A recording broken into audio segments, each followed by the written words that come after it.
My name is Nora Whitaker, and for most of my life, people thought I was lucky. That is what happens when your family looks perfect from the outside. We lived in Boise, Idaho, in a two-story house with white siding, blue shutters, and a front porch my mother decorated for every season like a magazine editor was coming by. In October, there were pumpkins. In December, garland. In July, little American flags lined the walkway. Neighbors waved when they passed. People from church stopped my mother in grocery stores. Business owners shook my father's hand like he was the mayor. My father, Calvin Whitaker, owned Whitaker Risk Group, a commercial insurance brokerage that handled policies for clinics, small manufacturers, nonprofits, and family businesses all over the Treasure Valley. He knew everyone, or at least he made sure everyone knew him. My mother, Denise, ran Whitaker Hope Fund, a local charity that helped families with medical bills. She had the soft voice, the pearls, the careful smile. People called her generous. They told me I was blessed to have a mother with such a big heart. Then there was my brother, Brandon. Brandon Whitaker was 4 years older than me, and in our family that meant he was born first and somehow born better. He was the one my father took to business lunches, the one who got introduced as my son, the future of the company, the one my mother cried over when he won anything, even if it was a high school debate trophy from 10 years earlier. I was the daughter who asked too many questions. That was the family version of me. Too sensitive, too intense, too hard to guide, too determined to make simple things complicated. If Brandon made a mistake, he was learning leadership. If I made a mistake, I had an attitude problem. If Brandon talked over people, he was confident. If I corrected a detail, I was embarrassing the family. For years, I thought that was just favoritism. Painful, but ordinary. Lots of families have a golden child. Lots of younger siblings feel invisible. But my father did more than favor Brandon. He managed the room so Brandon always looked like the winner. The first time I understood that, I was 16. I had applied for a scholarship through a regional healthcare foundation. I spent 3 weeks on the essay. I wrote about wanting to work in health systems because I had watched families drown in paperwork after medical emergencies. I wrote about how confusing insurance language could ruin people before they even got treatment. It was honest. It was probably the first thing I had ever written that sounded like me. A week before the deadline, I found my printed application on my father's desk, except it was not my application anymore. My essay had been edited. Whole paragraphs were gone. The part about leadership was softened. The part about wanting to change broken systems was removed. My father had rewritten sections to make me sound smaller, safer, quieter. When I asked him why, he did not even look guilty. "Nora, you came off too aggressive," he said. "People don't reward girls who sound like they're trying to prove something." I told him it was my application. He smiled like I was a child who had misunderstood the weather. "And I'm trying to keep you from embarrassing yourself." Then he said the line I never forgot. "You don't need to outshine Brandon to have value." I remember standing there with my hands shaking, staring at pages that had my name on them but no longer had my voice. My mother told me later that night that my father was only helping. Brandon laughed and said, "Relax, Nora, it's just a scholarship. You act like someone stole your identity." At the time, I did not know how ugly those words would become. I only knew I felt violated. So I did something small, something quiet, something no one in my family cared enough to notice. I started saving originals. Every essay, every form, every email, every scanned ID, every transcript. I bought a cheap external hard drive, painted a strip of blue nail polish across the top, and started calling it my Blue Vault. It sounded dramatic, but I was 16. I needed something that felt like mine. Back then, it was not evidence. It was protection. I did not know that years later, that little blue drive would become the reason I could prove I was not crazy. I just knew that in my father's house, paper could change. Stories could change. Even the truth could be edited if Calvin Whitaker got to it first. And I promised myself one thing. The next time someone put my name on something, I would keep the original. I graduated from Oregon State University in December of 2021 with a degree in Healthcare Systems Administration. It was not a flashy degree, Nobody hears healthcare systems and thinks red carpet. But to me, it meant freedom. I had spent 4 years learning how hospitals, clinics, insurance networks, and patient records actually worked behind the front desk. I learned how one missing authorization form could delay treatment, how one wrong access setting could expose patient data, how one careless employee could create a legal disaster for an entire clinic. Most people hated that kind of work. I loved it. Rules made sense to me. Records made sense. Audit trails made sense. If someone opened a file, changed a document, deleted a record, or logged in from the wrong place, there was usually a trace, maybe not obvious, maybe buried, but it was there. During my final year, I interned with a regional clinic network in Corvallis. I helped organize digital patient access logs, reviewed basic HIPAA training records, and learned how to preserve documentation without corrupting the original file. My supervisor, Angela Reeves, told me I had a rare kind of patience. "You don't just look at the document," she said. "You look at how the document got there." I kept that sentence. I printed her recommendation letter, scanned it, saved the PDF, backed it up, and put the original in a folder. Same with my transcript. Same with my healthcare privacy compliance certificate.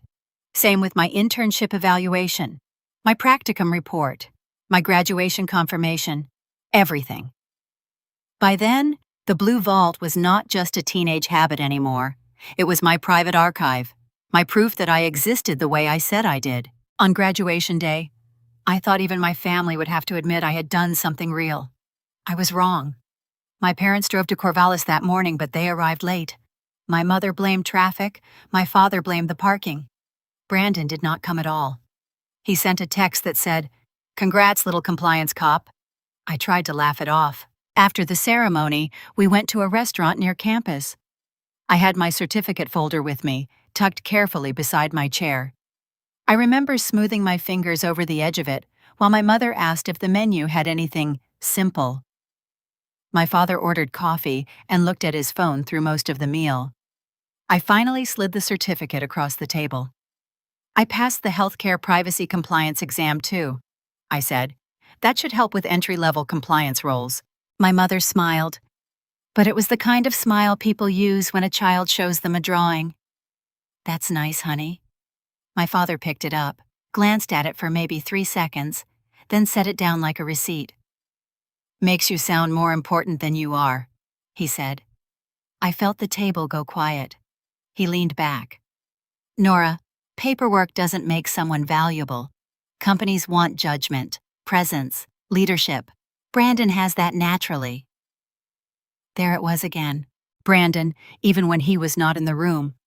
I said, "I'm not trying to be Brandon. I'm trying to work in healthcare compliance." My father gave me that patient little smile I hated.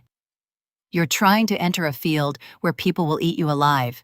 You question everything. You take things personally. That is not compliance. That is liability." My mother touched my wrist. "Your father is only saying you should choose somewhere safe. Maybe a smaller office. Maybe something with family first." Family first meant his company. It always meant his company. I looked down at my transcript, at the internship letter, at the certificate I had studied for at midnight after long shifts and final projects. For a second, I felt 16 again, staring at a scholarship essay with my voice cut out of it. But this time, I did not argue. I took the certificate back, I put it in the folder, I zipped the folder shut. That night, alone in my room, I scanned every page again. I saved the files with exact dates. I made one folder called Credentials Originals, another called Internship Verification, another called References. Then I copied all of it into the Blue Vault. At the time, I thought I was being cautious, maybe even paranoid. I did not know those clean originals would one day become the baseline against forged documents, fake accusations, and a version of me my own family would try to sell to the world. All I knew was that my father had looked at the first real doorway I had built for myself and tried to convince me it was a wall. So I made myself a promise. I would not work for Calvin Whitaker. I would not become a file clerk in my father's office just because it made him comfortable. I would use my degree. I would build a career with my own name on it. even if my family had already decided that name was not worth much. When I left Oregon after graduation, I honestly believed the hardest part was behind me. I had a degree. I had a professional certification. I had an internship supervisor willing to recommend me. I wasn't expecting my first application to turn into my dream job. I knew I would probably start in an entry-level compliance role somewhere in Idaho or Eastern Oregon. I was ready to work, ready to learn, ready to prove myself.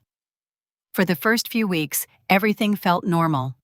I updated my resume at least 20 times. I rewrote my cover letter depending on the company. I researched every clinic, insurance network, and healthcare organization before I clicked Apply. I treated every application like it mattered, because it did. The first phone call came from a clinic network outside Eugene. The recruiter sounded upbeat. "We really like your internship experience."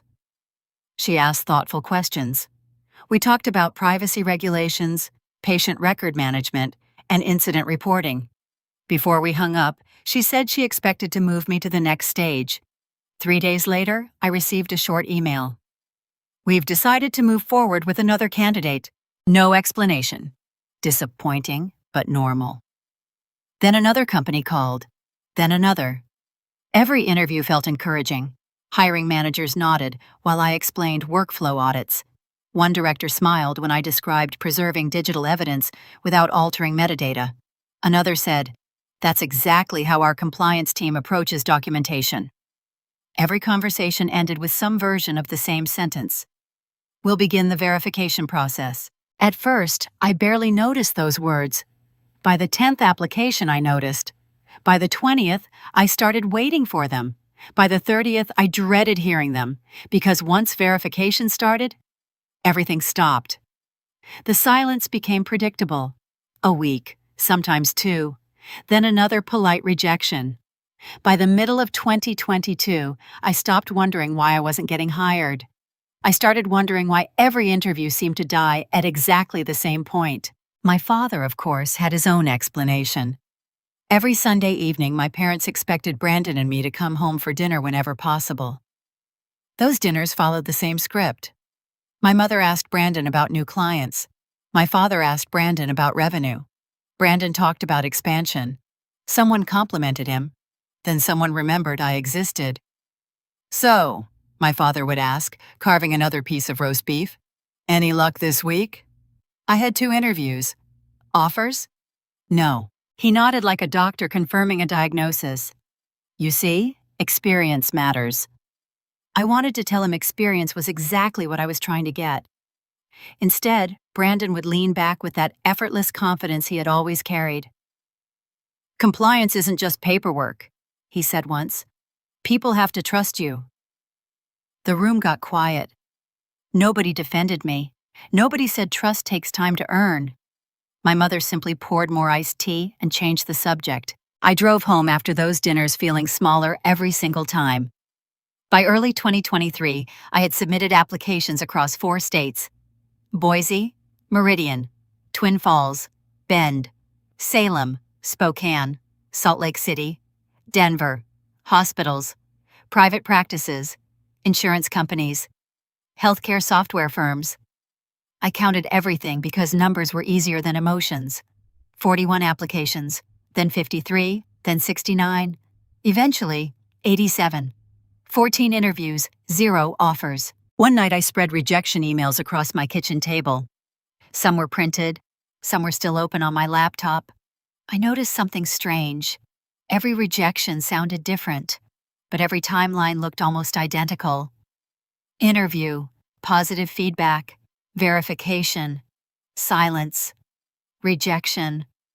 That was the first night I stopped acting like an applicant. I started acting like an investigator. I opened Excel. At the top of the spreadsheet, I typed, "Career verification timeline. Company, position, application date, interview date, verification requested, response, notes." At first it looked obsessive. Maybe it was. But every compliance instructor I had ever respected taught the same lesson. If something repeats often enough, it becomes data. Within 2 weeks, the spreadsheet started answering questions I hadn't even thought to ask. The interviews themselves were not the problem. My communication wasn't the problem. My education wasn't immediately rejected. Something happened after employers verified me. That pattern appeared again, and again, and again. I highlighted every verification request in blue. Almost every rejection came within days afterward. I highlighted the interview scores I remembered. Nearly every conversation had ended positively. I sat there staring at my own spreadsheet for almost an hour. The numbers told a different story than the one my father had been telling. Calvin believed I wasn't getting hired because I wasn't impressive enough. The data said employers liked me. Until something changed. I couldn't prove what that something was. Not yet. But I could prove where it happened. For the first time since graduation, I stopped blaming myself. Not because I believed someone else was responsible, because I finally had evidence that the failures followed a pattern. Patterns don't happen by accident. Someone, or something, was changing the outcome after employers decided they liked me. I exported the spreadsheet as a PDF. I saved the Excel file. Then I copied both into the blue vault beside my transcript, certification, recommendation letters, and every application I had ever sent. At that moment, it was just another folder. I called it Verification Timeline. I had no idea that one spreadsheet would eventually become the backbone of everything that followed, because years later, when investigators asked me how I knew the sabotage wasn't random, that file would answer the question long before I ever had to. By the beginning of 2023, I had stopped measuring my life in months. I measured it in applications. Every Monday morning I opened my spreadsheet. Every Friday afternoon, I updated another rejection. The routine became strangely mechanical. Apply, interview, wait, disappear. I told myself there had to be an explanation that didn't involve conspiracy. Maybe my resume wasn't competitive enough. Maybe someone else always had more experience. Maybe I simply interviewed well enough to reach the final round, but never well enough to win. Those explanations made sense until my spreadsheet stopped agreeing with them. One evening I noticed something I hadn't paid attention to before. Several employers had written almost the exact same sentence before rejecting me. We appreciate your patience during the verification process. Not background check, verification. The wording bothered me. Healthcare organizations verify licenses, certifications, employment history, compliance credentials, and references. I knew that from school, so I decided to verify my own verification. The next morning, I called the organization that had issued my healthcare privacy compliance certification. After a few minutes, a woman answered. I gave her my certification number. She searched for it. Then she said exactly what I expected. Your certification is active and in good standing. I smiled for the first time in days. Has anyone ever reported a problem with it? I asked. She hesitated. It was only a second. But after months of hearing hesitation from recruiters, I recognized it immediately. There isn't any disciplinary action attached to your record, she said carefully. I understand, I replied. But has anyone asked? Another pause. We occasionally receive verification requests from employers. Anything unusual? She lowered her voice slightly. There have been multiple calls asking whether your certification was suspended because of an alleged patient privacy violation. For a moment, I honestly thought I had misheard her. I'm sorry, I said. What violation? I don't know. We don't keep details of questions that aren't tied to actual disciplinary actions. So someone asked if I had violated HIPAA? More than once? My apartment suddenly felt very quiet. I thanked her for her time. I hung up. Then I sat perfectly still. I had never worked in a hospital. I had never handled live patient records outside supervised internship exercises. No investigation had ever existed. No complaint had ever been filed. Yet multiple employers had apparently been encouraged to question whether I had committed one of the worst professional violations possible in healthcare compliance. That wasn't a rumor. That was a strategy. For the rest of the afternoon, I reviewed every employer in my spreadsheet. I added a new column. Certification verification. Another column. Possible outside contact. I wasn't accusing anyone. I was collecting data. That's what compliance people do. We document first. Interpret later. 2 weeks passed before another piece appeared. One of the clinics that had interviewed me months earlier called unexpectedly. The hiring manager sounded uncomfortable. "I probably shouldn't be doing this," she admitted. "I understand. But something has been bothering me." She explained that I had been one of the final 2 candidates. Their interview panel liked me. The compliance director especially liked my internship experience. Then, shortly before the hiring decision, someone had emailed Human Resources. Anonymous. The sender claimed they had worked with me before. They warned the clinic not to hire me. The manager lowered her voice. "I don't believe anonymous emails should decide anyone's future." Neither did I. She asked me to promise I wouldn't mention her name. I agreed immediately. A few minutes later, an email appeared in my inbox. Subject line, "Professional concern regarding applicant Nora Whitaker." The sender name read, "Concerned healthcare employer. No company, no signature, no phone number." The message wasn't long. That made it worse. It claimed I had accessed confidential patient records without authorization during previous employment. It claimed my certification was under review. It suggested hiring me would expose the clinic to unnecessary legal liability. Everything in the email was false. Every word. I had never worked at the facility it referenced. My certification had never been investigated. There wasn't even enough truth inside the message to call it misleading. It was fiction written to sound official. I didn't cry. I expected to. Instead, I felt something colder. Whoever wrote it understood healthcare.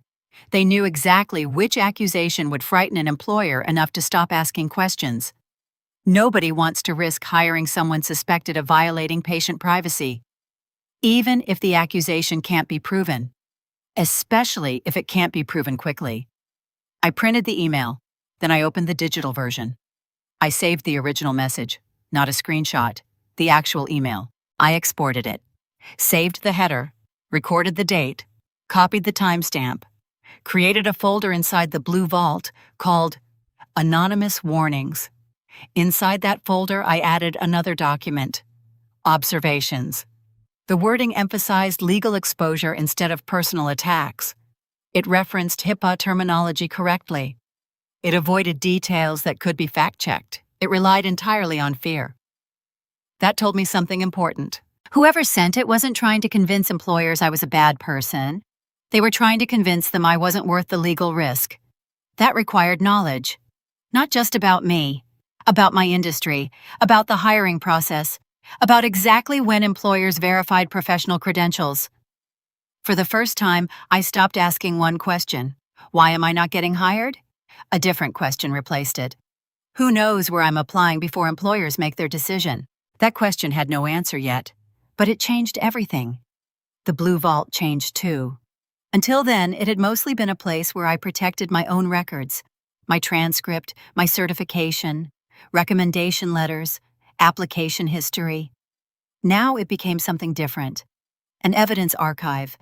Every anonymous message, every strange phone call, every rejection after verification, every document would be preserved exactly as I received it. Because whoever was doing this had made one mistake. They assumed I would keep collecting rejection letters. Instead, I started collecting evidence. By the spring of 2023, my savings were almost gone. I had planned carefully after graduation. I rented a small apartment. I lived on a strict budget. I cooked nearly every meal at home and stopped buying anything that wasn't absolutely necessary. For a while it worked. Then the interviews kept ending the same way. One rejection became 5. 5 became 20. 20 became more than I wanted to count. Eventually, my emergency fund disappeared. I gave up my apartment in Boise and moved into a basement unit in Nampa because it was the cheapest place I could find that still felt safe enough to live alone. The windows sat just above the ground. If someone walked across the lawn, all I saw were their shoes. The furnace made loud noises every night. The kitchen was barely large enough for one person to stand in, but it was mine, at least for a while. To cover rent, I accepted a night shift job at a pharmaceutical distribution warehouse. It wasn't healthcare compliance. It wasn't even close. My job was scanning inventory, checking shipment numbers, and verifying packing records before medications left the warehouse. Ironically, even there I found myself organizing logs and correcting documentation mistakes. Old habits never left me. I worked from 10 at night until 6 in the morning. I slept for a few hours, then I searched job boards, applied again, prepared for interviews, updated my spreadsheet, repeated everything the next day. I stopped buying coffee. I stopped driving anywhere unnecessary. When my transmission began slipping, I hoped it would last another month. It didn't. I still remember standing in the repair shop while the mechanic explained the estimate.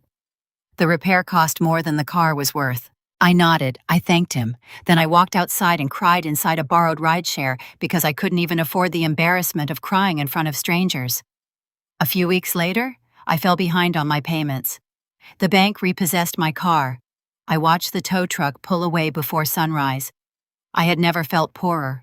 Not because of the car, because every mile it disappeared carried away another piece of the future I thought I was building.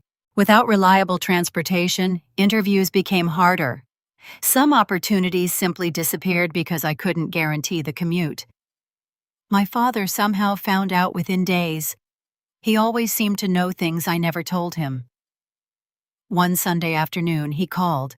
His voice sounded unusually calm. "I've been thinking about you." That sentence alone made me suspicious. He invited me to lunch at the Whitaker Risk Group office. Against my better judgment, I went. His office looked exactly the way it always had.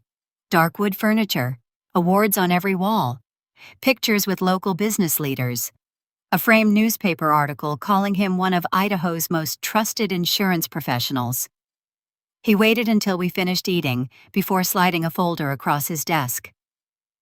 "I have a position for you." I looked down. Records Administration Coordinator, Whitaker Risk Group. Salary, $34,500 annually.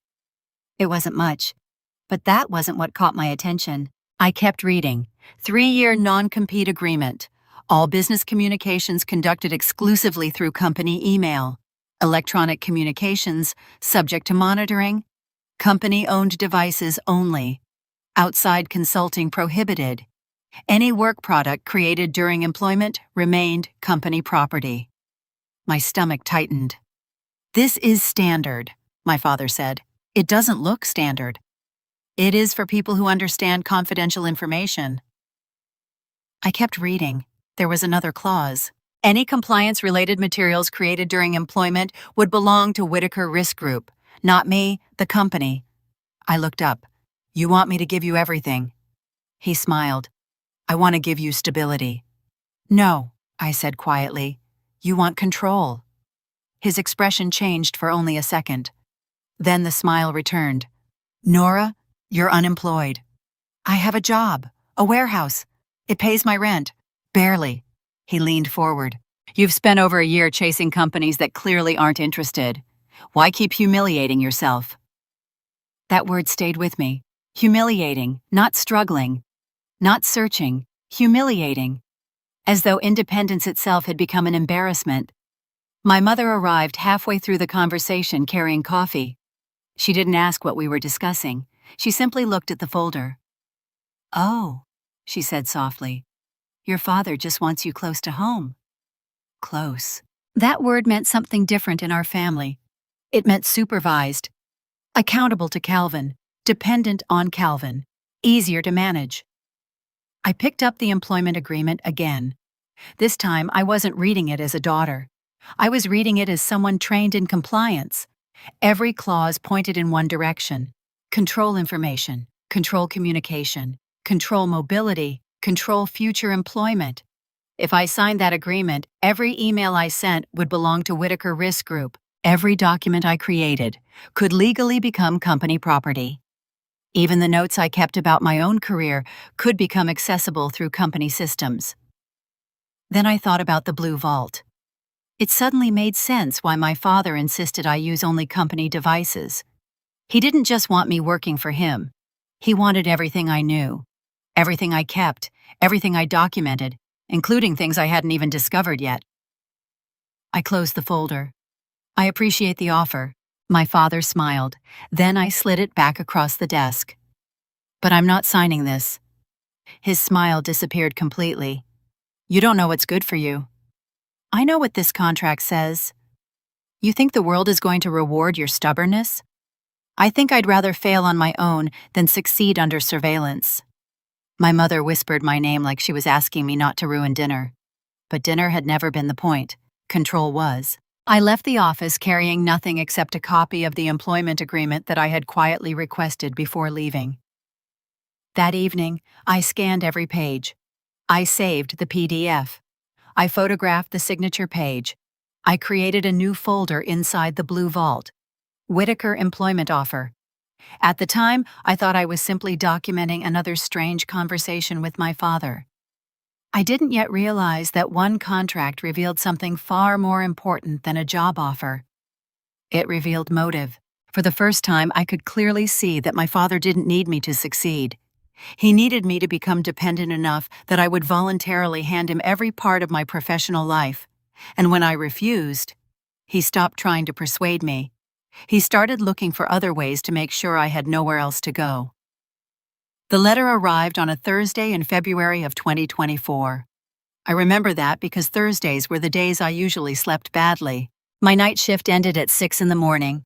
I took the bus back to Nampa, walked the last few blocks in the cold, and usually found my mailbox stuffed with grocery coupons, medical flyers, and credit card offers I could not qualify for anymore. That morning, there was a white envelope from a company in Phoenix. Red letters across the front said, "Final notice." I almost threw it on the kitchen counter without opening it. I was used to bills by then. Utility reminders, late fees, notices from places that charged $20 because I was 3 days behind. But this one had my full legal name printed in bold. Nora Elise Whitaker. Not Nora Whitaker. Not N. Whitaker. Full name. I opened it standing beside my sink. The first number I saw did not make sense. $318,640. I read it again. $318,640. The letter said I owed that amount related to business equipment financing, software leasing, and an unpaid commercial line of credit connected to an entity called NW Patient Systems, LLC. I actually laughed once. Not because it was funny, because my brain rejected it. I did not own a business. I had never owned a business. I was taking buses to a warehouse job and eating peanut butter toast for dinner. I did not have $300,000 in equipment. I did not have a commercial credit line. I did not have an LLC. I called the number on the letter.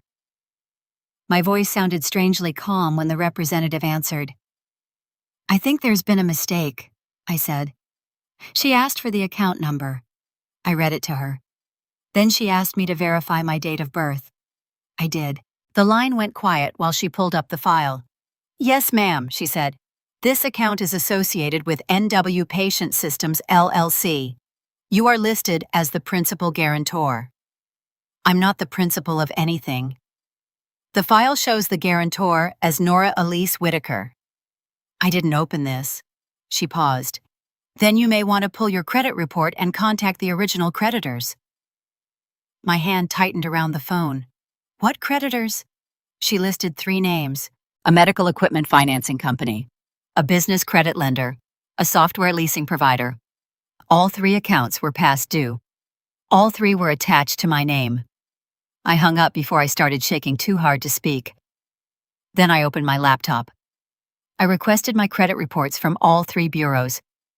I had avoided looking for months because I knew my credit was damaged from late bills. I expected ugly. I did not expect impossible. There it was. Commercial guarantee, equipment lease, business line of credit, balances, late payments, collection activity, addresses I did not recognize, dates going back to 2018. I was 22 in 2018, still in school, still working part-time, still using a student debit card with less than $600 in it most months. Then I searched the Nevada Secretary of State Business Database.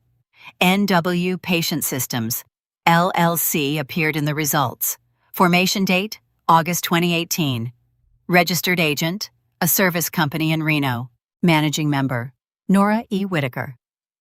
I stared at my name on the screen until my eyes burned. Someone had not just opened credit in my name. Someone had created a company around my name. The address listed on the earliest filings was not mine. The mailing address changed twice. One version pointed to a private mailbox in Nevada. Another pointed to a warehouse address in Salt Lake City. Salt Lake City. That was where Brandon had opened the first office for Ridgeline Patient Systems. I printed the business registration. Then I downloaded every public filing available.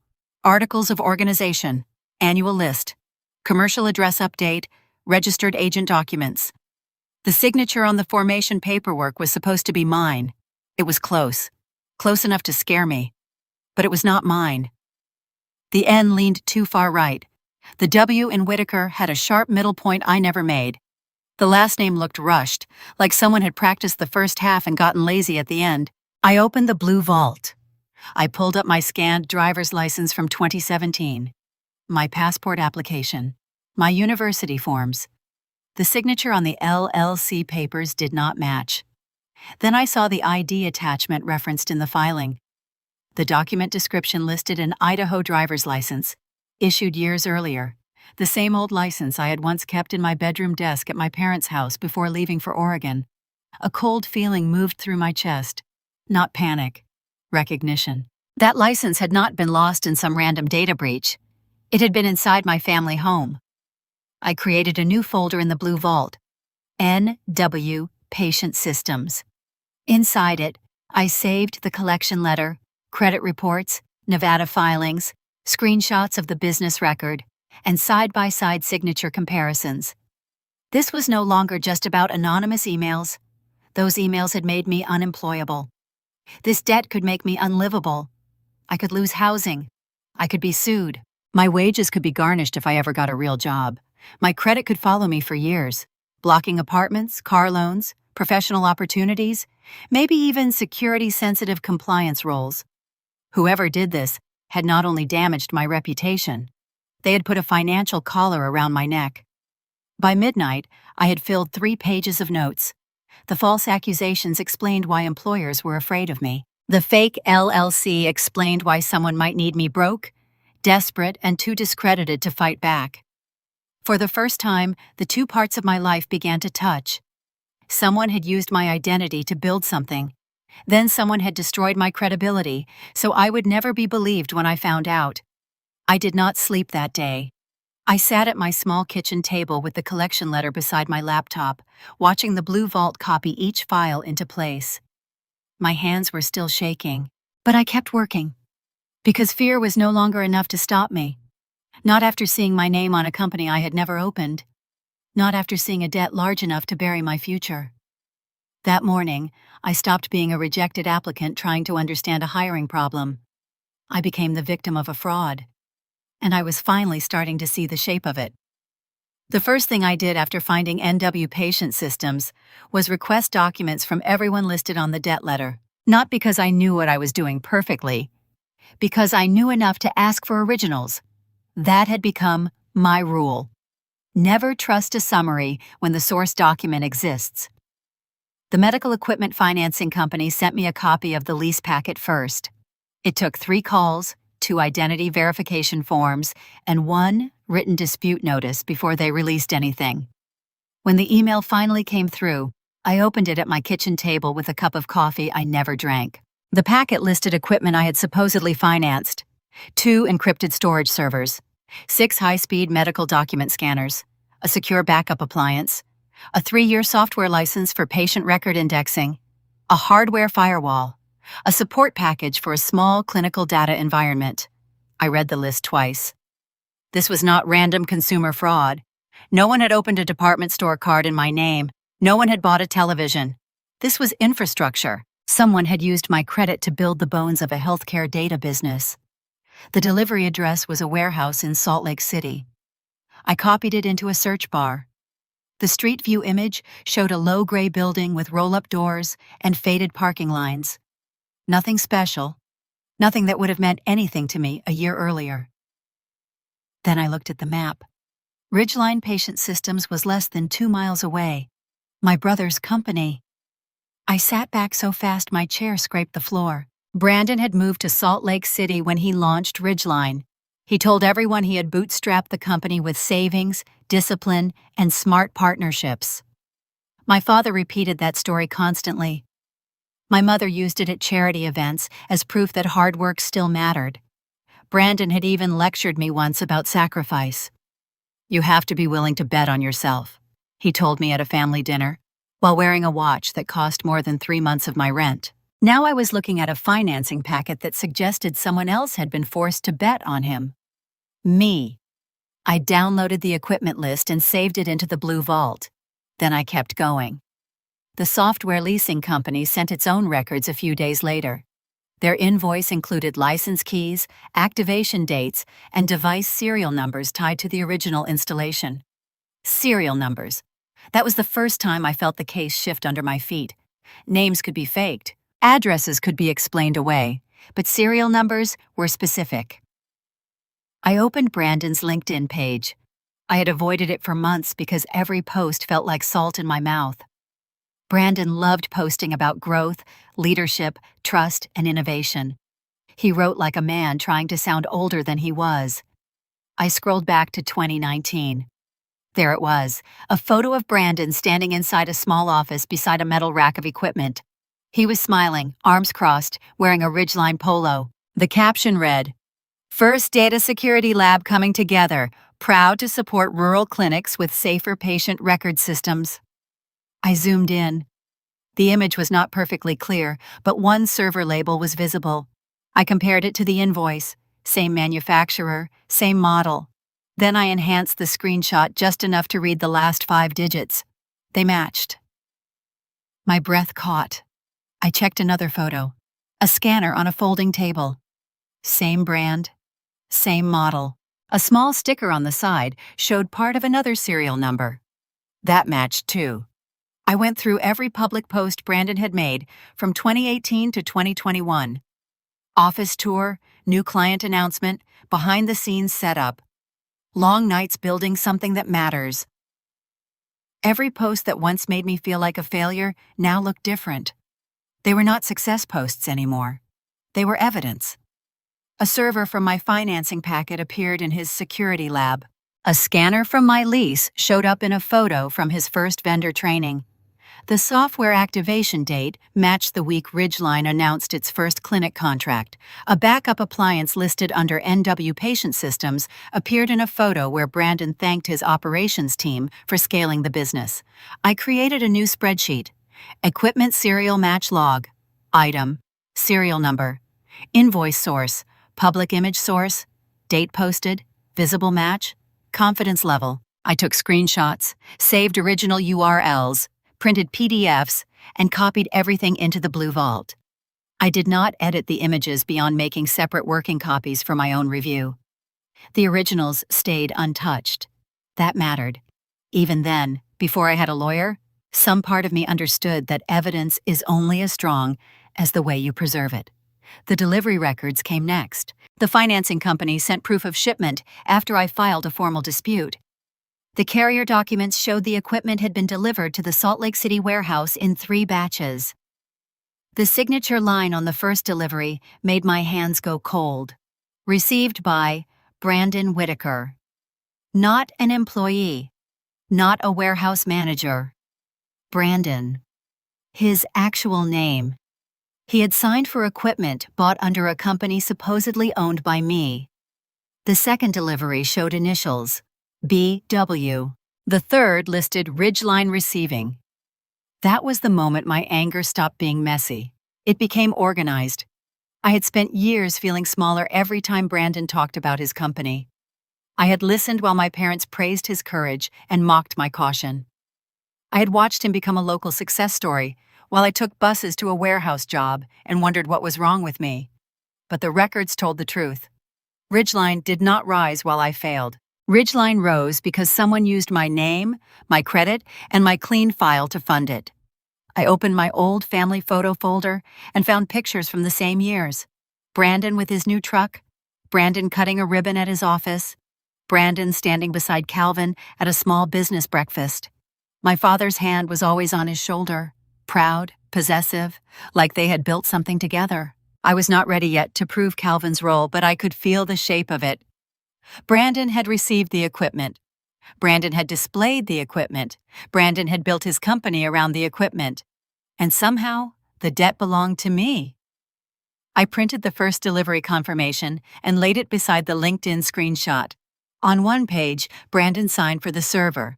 On the other, Brandon smiled beside it. That pairing hit harder than any insult he had ever thrown at me, because this was not favoritism anymore. This was theft.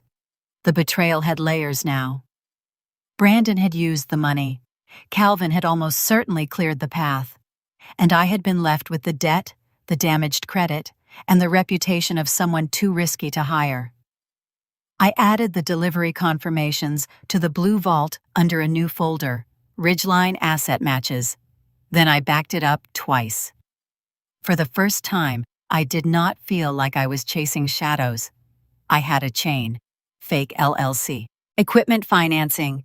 Delivery to Salt Lake City. Brandon's signature. Serial numbers inside Ridgeline. Public posts proving use. It was not the whole truth yet, but it was no longer just my word against my family's. It was paper against their story. And paper, if you preserve it right, does not care who the golden child is. For almost a week after I connected the equipment to Ridgeline, I barely slept. Not because I kept discovering new evidence, because I kept asking myself the same question. Was Brandon acting alone? I wanted the answer to be yes. As strange as that sounds, I desperately wanted my father to be innocent. Calvin had spent my entire life controlling conversations, making decisions for everyone else, and treating Brandon like the future of the family. But stealing my identity felt different. It felt criminal in a way I still wasn't emotionally prepared to connect to my own father, so I refused to assume. I followed the documents instead. Every company involved in the fraudulent accounts had a dispute process. Most required identity verification before releasing additional records. Some refused outright. Others mailed paper copies instead of digital files. The process was painfully slow. But every envelope that arrived gave me another piece of the puzzle. One afternoon, a package arrived from the business lender that had issued the largest commercial credit line. Inside was a payment history, not a complete accounting, just enough to verify activity on the account. I spread the pages across my kitchen table. The account had opened in late 2018. Payments had been made on time for nearly 4 years. Then something caught my eye. The first 18 payments all came from the same business checking account. The account holder name wasn't fully printed, only the first letter. C. The bank reference ended with 4 numbers. I wrote them down. The next page showed another payment. Same account, same 4 digits, then another, then another. Toward the end of 2022, the payments suddenly stopped. Late fees appeared, interest accumulated, collection notices began. I highlighted the dates. Late 2022, exactly when I had begun applying for full-time compliance positions. The timing bothered me. If Brandon had always intended to abandon the debt, why make payments for years? Unless the payments weren't about protecting the company, they were about protecting me. Or, more accurately, protecting the usefulness of my credit. As long as my credit stayed healthy, the fraudulent company could continue using my identity without attracting attention. Once Brandon's business was stable enough to stand on its own, my credit no longer mattered to them. I copied the payment history into the Blue Vault. Then I filed a formal request with the Nevada Business Registry asking for technical access records connected to the company formation. I honestly expected a rejection. Instead, several weeks later, I received a response containing registration metadata. It wasn't everything, but it included login history, creation timestamps, submission records, and something I hadn't expected, the originating IP address used during the initial filing. I looked at the numbers. Then I checked a public IP ownership database. The registered owner wasn't hidden. The address belonged to an internet service assigned to Whitaker Risk Group. I refreshed the page, checked again, same result. I sat frozen. An IP address is not a person. I knew that. Multiple people can use the same office network. But the filing hadn't come from a coffee shop. It hadn't come from Nevada. It had come from the office my father owned. That alone wasn't enough. I needed more. Fortunately, more arrived. The software leasing company responded to another dispute request. Their billing records included the account recovery email associated with the original customer profile. I opened the PDF. Recovery email, admin@whitakeriskgroup.com. I stared at it until my vision blurred. There was no innocent explanation for that. NW Patient Systems wasn't supposed to have anything to do with Whitaker Risk Group. Yet the recovery email pointed directly back to my father's company. I saved the document without making notes. I had learned something important during my internship. When evidence surprises you, preserve it first. Interpret it later. 2 days afterward, another unexpected message arrived. It came from an employee at one of the equipment suppliers. I had requested copies of every document connected to the account. Apparently, while forwarding internal correspondence, someone accidentally included part of an internal email thread that wasn't meant for me. Most of it discussed delivery scheduling. Then one sentence stopped me. Calvin said his daughter's credit file is cleaner. Use her as the guarantor until Ridgeline has enough history. I read the sentence over and over. Not Brandon, Calvin, not the applicant, not the customer, his daughter, me. There was no misunderstanding anymore. The words were too specific, too casual, like people repeating instructions they had already heard several times. I printed that email immediately. Then I preserved the original message exactly as it arrived. No forwarding, no editing, checksum recorded, timestamp logged, source documented. By then, the Blue Vault had evolved into something far beyond a backup drive. Every file received a source note, date acquired, method of acquisition, original file name, hash verification, working copy, original copy. If anyone ever questioned authenticity, I wanted to prove not only what I had received, but exactly how I had preserved it. That was something my father never expected. He had always underestimated the quiet habits he mocked in me. The girl who organized folders, the daughter who labeled documents, the compliance student who insisted originals mattered. Those habits were becoming my strongest advantage. I spent the next evening building another timeline. One column tracked Brandon's public milestones, opening Ridgeline, hiring staff, signing clinic contracts, buying new equipment. Another column tracked the fraudulent accounts, loan approvals, equipment purchases, minimum payments, payment failures, collection activity. Then I added a third column, my own life, graduation, job applications, interview dates, vehicle repossession, rejected offers. Everything lined up with terrifying precision. When Brandon needed stability, my credit stayed clean. When I needed employment, the payment stopped. When I became financially vulnerable, my father offered me a job inside his company. Not just any job, one with monitoring, restrictions, ownership of my work. At first I had thought the employment contract was simply controlling. Now it looked strategic. If I had accepted it, I would have become financially dependent on the same company connected to the fraudulent accounts. The realization didn't make me cry. It made me sick. For nearly an hour, I sat at my kitchen table, remembering childhood moments that suddenly looked different. Every lecture about loyalty, every conversation about family, every warning that I was too independent. Had any of it been genuine? Or had my father always believed children existed to serve whatever plan benefited the family business? I couldn't answer that. Memory isn't evidence, documents are. So I closed the memory box in my mind and opened another folder inside the Blue Vault. I named it simply Calvin. Into that folder went the IP records, the recovery email, the payment history, the supplier's internal message, the timeline. Nothing dramatic, no conclusions, just documents. By the time I finished organizing everything, one truth had become impossible to ignore. Brandon had clearly benefited from what was done to me, but Brandon alone could never have built a system this carefully. Someone had designed it. Someone had understood business credit, corporate paperwork, insurance relationships, financial timing. Someone had known exactly how long my clean credit needed to survive before it could be sacrificed. For the first time in my life, I stopped thinking of my father as someone protecting my brother. I began seeing him as the architect. And once I accepted that possibility, every document I found afterward stopped feeling like a coincidence. It started fitting into a blueprint that had been built years before I ever knew I was living inside it. I did not confront my family right away. That surprises people.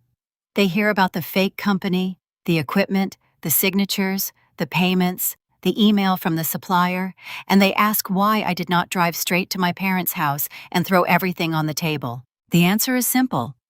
Some part of me still wanted to be wrong. Even after everything I had found, there was a small, stupid, loyal part of me that hoped someone would explain it. Maybe Brandon had been reckless and Calvin had covered for him without understanding the full damage. Maybe my mother had been kept in the dark. Maybe there was a version of the story where my family was guilty of weakness, not cruelty. I wanted that version. So I requested Sunday dinner, not because I missed them. Because Sunday dinner was where the Whitaker family performed itself. The same dining room, the same polished table, the same framed family photos on the wall. Brandon in his business suit, my father at the head of the table, my mother moving between kitchen and dining room like keeping everyone fed could keep everyone decent. I brought a binder, not the blue vault, never the blue vault. That stayed hidden. I brought printed copies only, enough to make them understand what I knew, not enough to hand over everything I had. That was the first time I realized I had stopped thinking like a daughter in that house. I was thinking like someone preserving evidence. My father noticed the binder before I sat down. "That looks dramatic," he said. I placed it beside my plate. "It is serious." Brandon smirked. "Are we getting a presentation?" My mother gave him a look, then turned to me.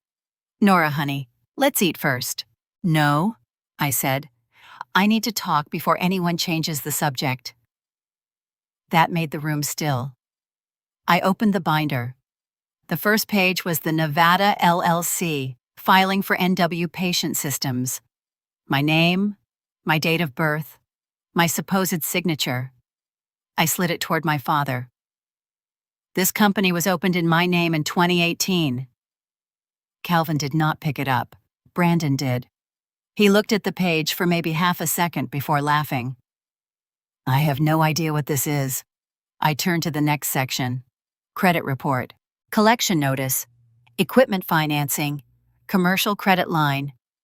The debt attached to it is $318,640. My mother put her hand over her mouth. "Oh my God." For 1 second, I thought she was horrified for me. Then she looked at my father. Not at me, at him, like she was waiting for instructions.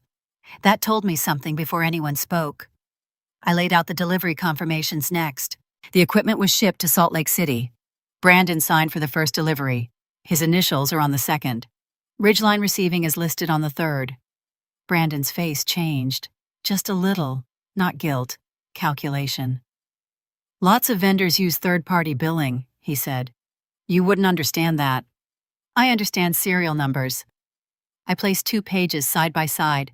One was the financing invoice. The other was a printed LinkedIn photo of Brandon standing beside the server rack. I had circled the matching number. That server was bought under the fake LLC. Then it showed up inside your company. His jaw tightened. My father finally spoke. "Nora, do you hear yourself?" His tone was soft. That was worse than anger. "You've been under a lot of stress." I looked at him. "Don't do that." "Do what?" "Talk to me like I'm unstable because I brought documents."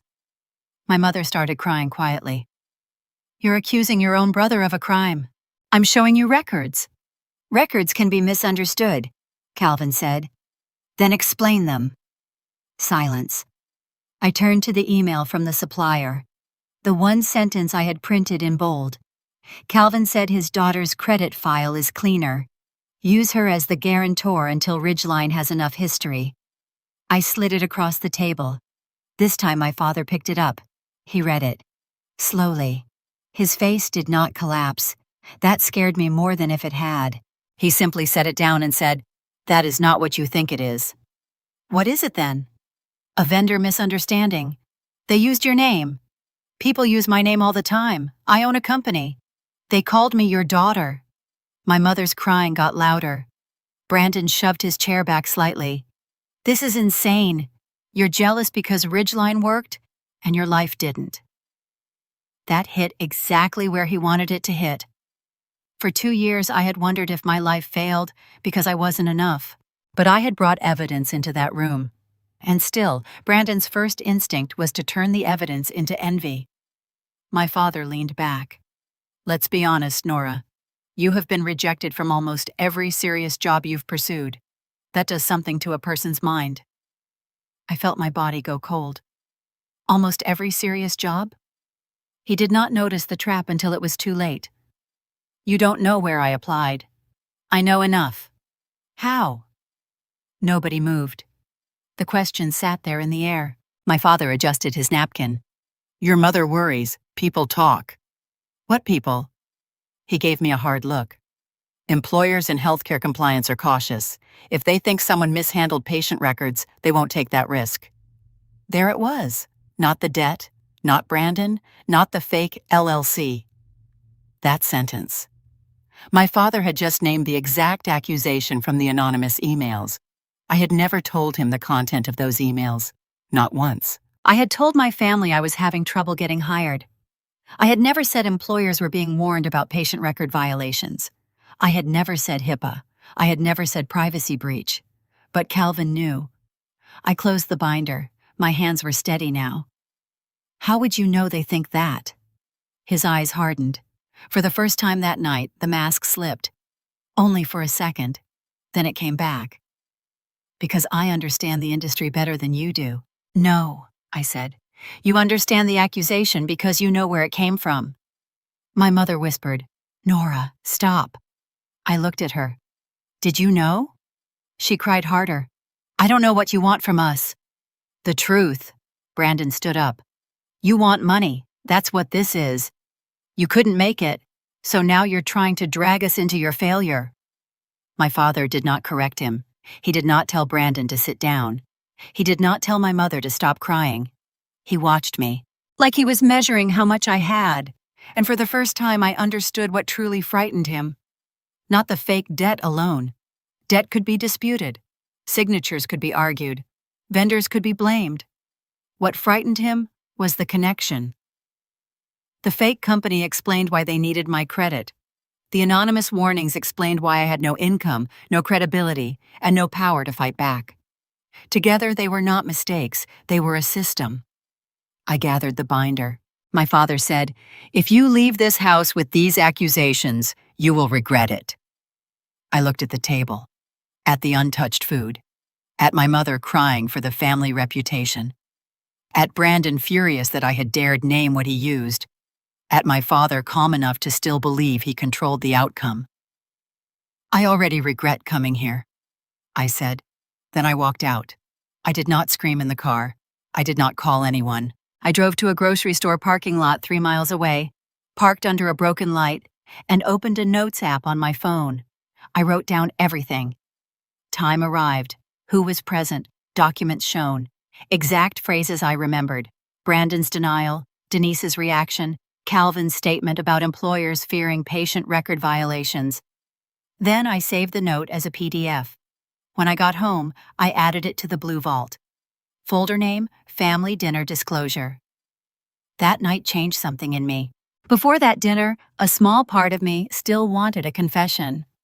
After that dinner, I stopped wanting my family to admit what they had done. I only wanted to make sure that when the truth finally came out, they could not edit it.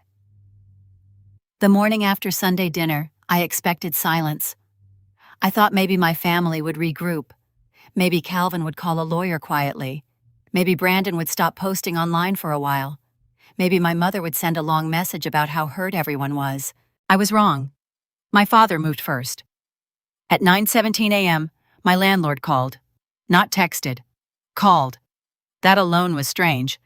Mrs. Keller almost never called unless there was a plumbing issue or a rent question. Her voice sounded uncomfortable. "Nora, I need to ask you something. My stomach tightened. Okay. Are you involved in any kind of business lawsuit? I stood in the middle of my basement kitchen, still wearing the sweatshirt I had slept in. What? She explained that a man had called her office that morning. He claimed to be a concerned family member. He said I was tied to unpaid business debt and possible legal action. He told her she should protect herself before my financial problems became her problem. I did not ask who it was. I already knew. Mrs. Keller said she was not accusing me of anything, but the property owner did not want risk. My lease was month to month. They wanted me out within 45 days. I remember looking around that little basement apartment. The low windows, the tiny stove, the folding table I used as a desk. I had hated that place some nights, but it was still the only place in the world where I could close a door and not be Calvin Whitaker's daughter. Now even that was being taken. I asked Mrs. Keller if she could send me written notice. She said yes. Then I asked one more question. Do you have the number the caller used? She hesitated. I shouldn't get involved. I understand, I said. Then please include the time of the call in the notice. There was a long pause. I can do that. When the email arrived, I saved it immediately. Sender. Timestamp. Subject line. Notice to vacate. Reason listed as owner concern regarding tenant financial/legal exposure. I did not cry until after I copied it into the blue vault. Then Brandon escalated. 2 days later, a letter arrived from a law firm in Salt Lake City. Cease and desist. According to the letter, I had been making false and defamatory statements about Ridgeline patient systems. I was ordered to stop contacting vendors, stop reviewing company materials, stop implying Brandon had misused my identity, and preserve all communications for possible litigation. That last part almost made me laugh. Preserve all communications. For once, Brandon and I agreed. I scanned the letter page by page. I saved the envelope too. Postmark. Date received. Law firm name. Every detail mattered. The letter did not scare me the way it was supposed to. Not because I was brave, because it proved Brandon knew exactly what I had been looking at. I had not posted anything publicly. I had not contacted Ridgeline clients. I had only requested documents from creditors and suppliers connected to accounts in my name. If Brandon's lawyer was telling me to stop reviewing company materials, that meant Brandon considered those fraudulent records close enough to his company to feel threatened by them. So I added another note to the chain. Brandon response acknowledges business relevance. Then my mother escalated in the way only Denise could. She did not threaten me directly. She called everyone else. My aunt in Meridian texted first. Your mom says you're under a lot of stress. Please don't do anything you'll regret. Then my cousin. Are you really trying to sue Brandon? Then a woman from my mother's charity board sent me a message full of concern that somehow felt like an accusation. Your family loves you. Sometimes when we're hurting, we see enemies where there are none. That was my mother's gift. She could turn a knife into a prayer request. By the end of the week, the family story had changed. I was no longer unemployed and struggling. I was unstable, obsessed, possibly dangerous, jealous of Brandon, trying to ruin a good man because my own life had not gone the way I wanted. I saved every text, not because they were crimes, because they showed how fast the narrative moved after I showed evidence. Calvin attacked my housing. Brandon attacked me legally. Denise attacked my credibility socially. 3 different methods. One shared purpose: make me too scared, too broke, and too isolated to continue. For 2 days, it almost worked. I packed one box because I thought I had no choice. I looked up rooms for rent. I considered calling my father and saying I would take the job just to make everything stop. Then I opened my spreadsheet. I do not know why. Maybe habit, maybe survival. I looked at the dates: Sunday dinner, Monday landlord call, Wednesday cease and desist, Thursday family messages, Friday another rejection from a clinic in Meridian. That rejection had come from a job I had applied to under a new email address I had not shared with my family. The timing hit me hard. I checked the application log. The clinic had requested verification 2 days earlier. I called the HR assistant and asked if there had been any concern with my file. She would not say much, but she did say, "We received outside information we couldn't ignore." Outside information. Again. That was the moment my fear sharpened into something useful. Calvin had not stopped. Even after I confronted him, even after he knew I had documents, he was still contacting employers. That meant he still believed I had no way to prove it. It also meant he was making fresh mistakes, fresh emails, fresh calls, fresh timestamps, so I changed my process. From that day forward, every application got a tracking number in my spreadsheet. Every employer received a unique resume file name. Every cover letter had a slightly different phrase so I could identify which versions circulated. Every follow-up email was saved. Every rejection after verification was logged within minutes. I created a new folder in the Blue Vault. Ongoing retaliation. Inside it, I placed the landlord notice, Brandon's cease and desist, family texts, the Meridian rejection, and a memo documenting the timing. Then I did something I should have done earlier. I made a backup of the Blue Vault, not just one. 2. One encrypted copy went to a cloud drive under an account my family did not know existed. One physical copy went into a safe deposit box I rented with cash from my next warehouse paycheck. It cost more than I wanted to spend. But for the first time in months, spending money made me feel safer instead of poorer. I also stopped telling people what I knew. That was hard.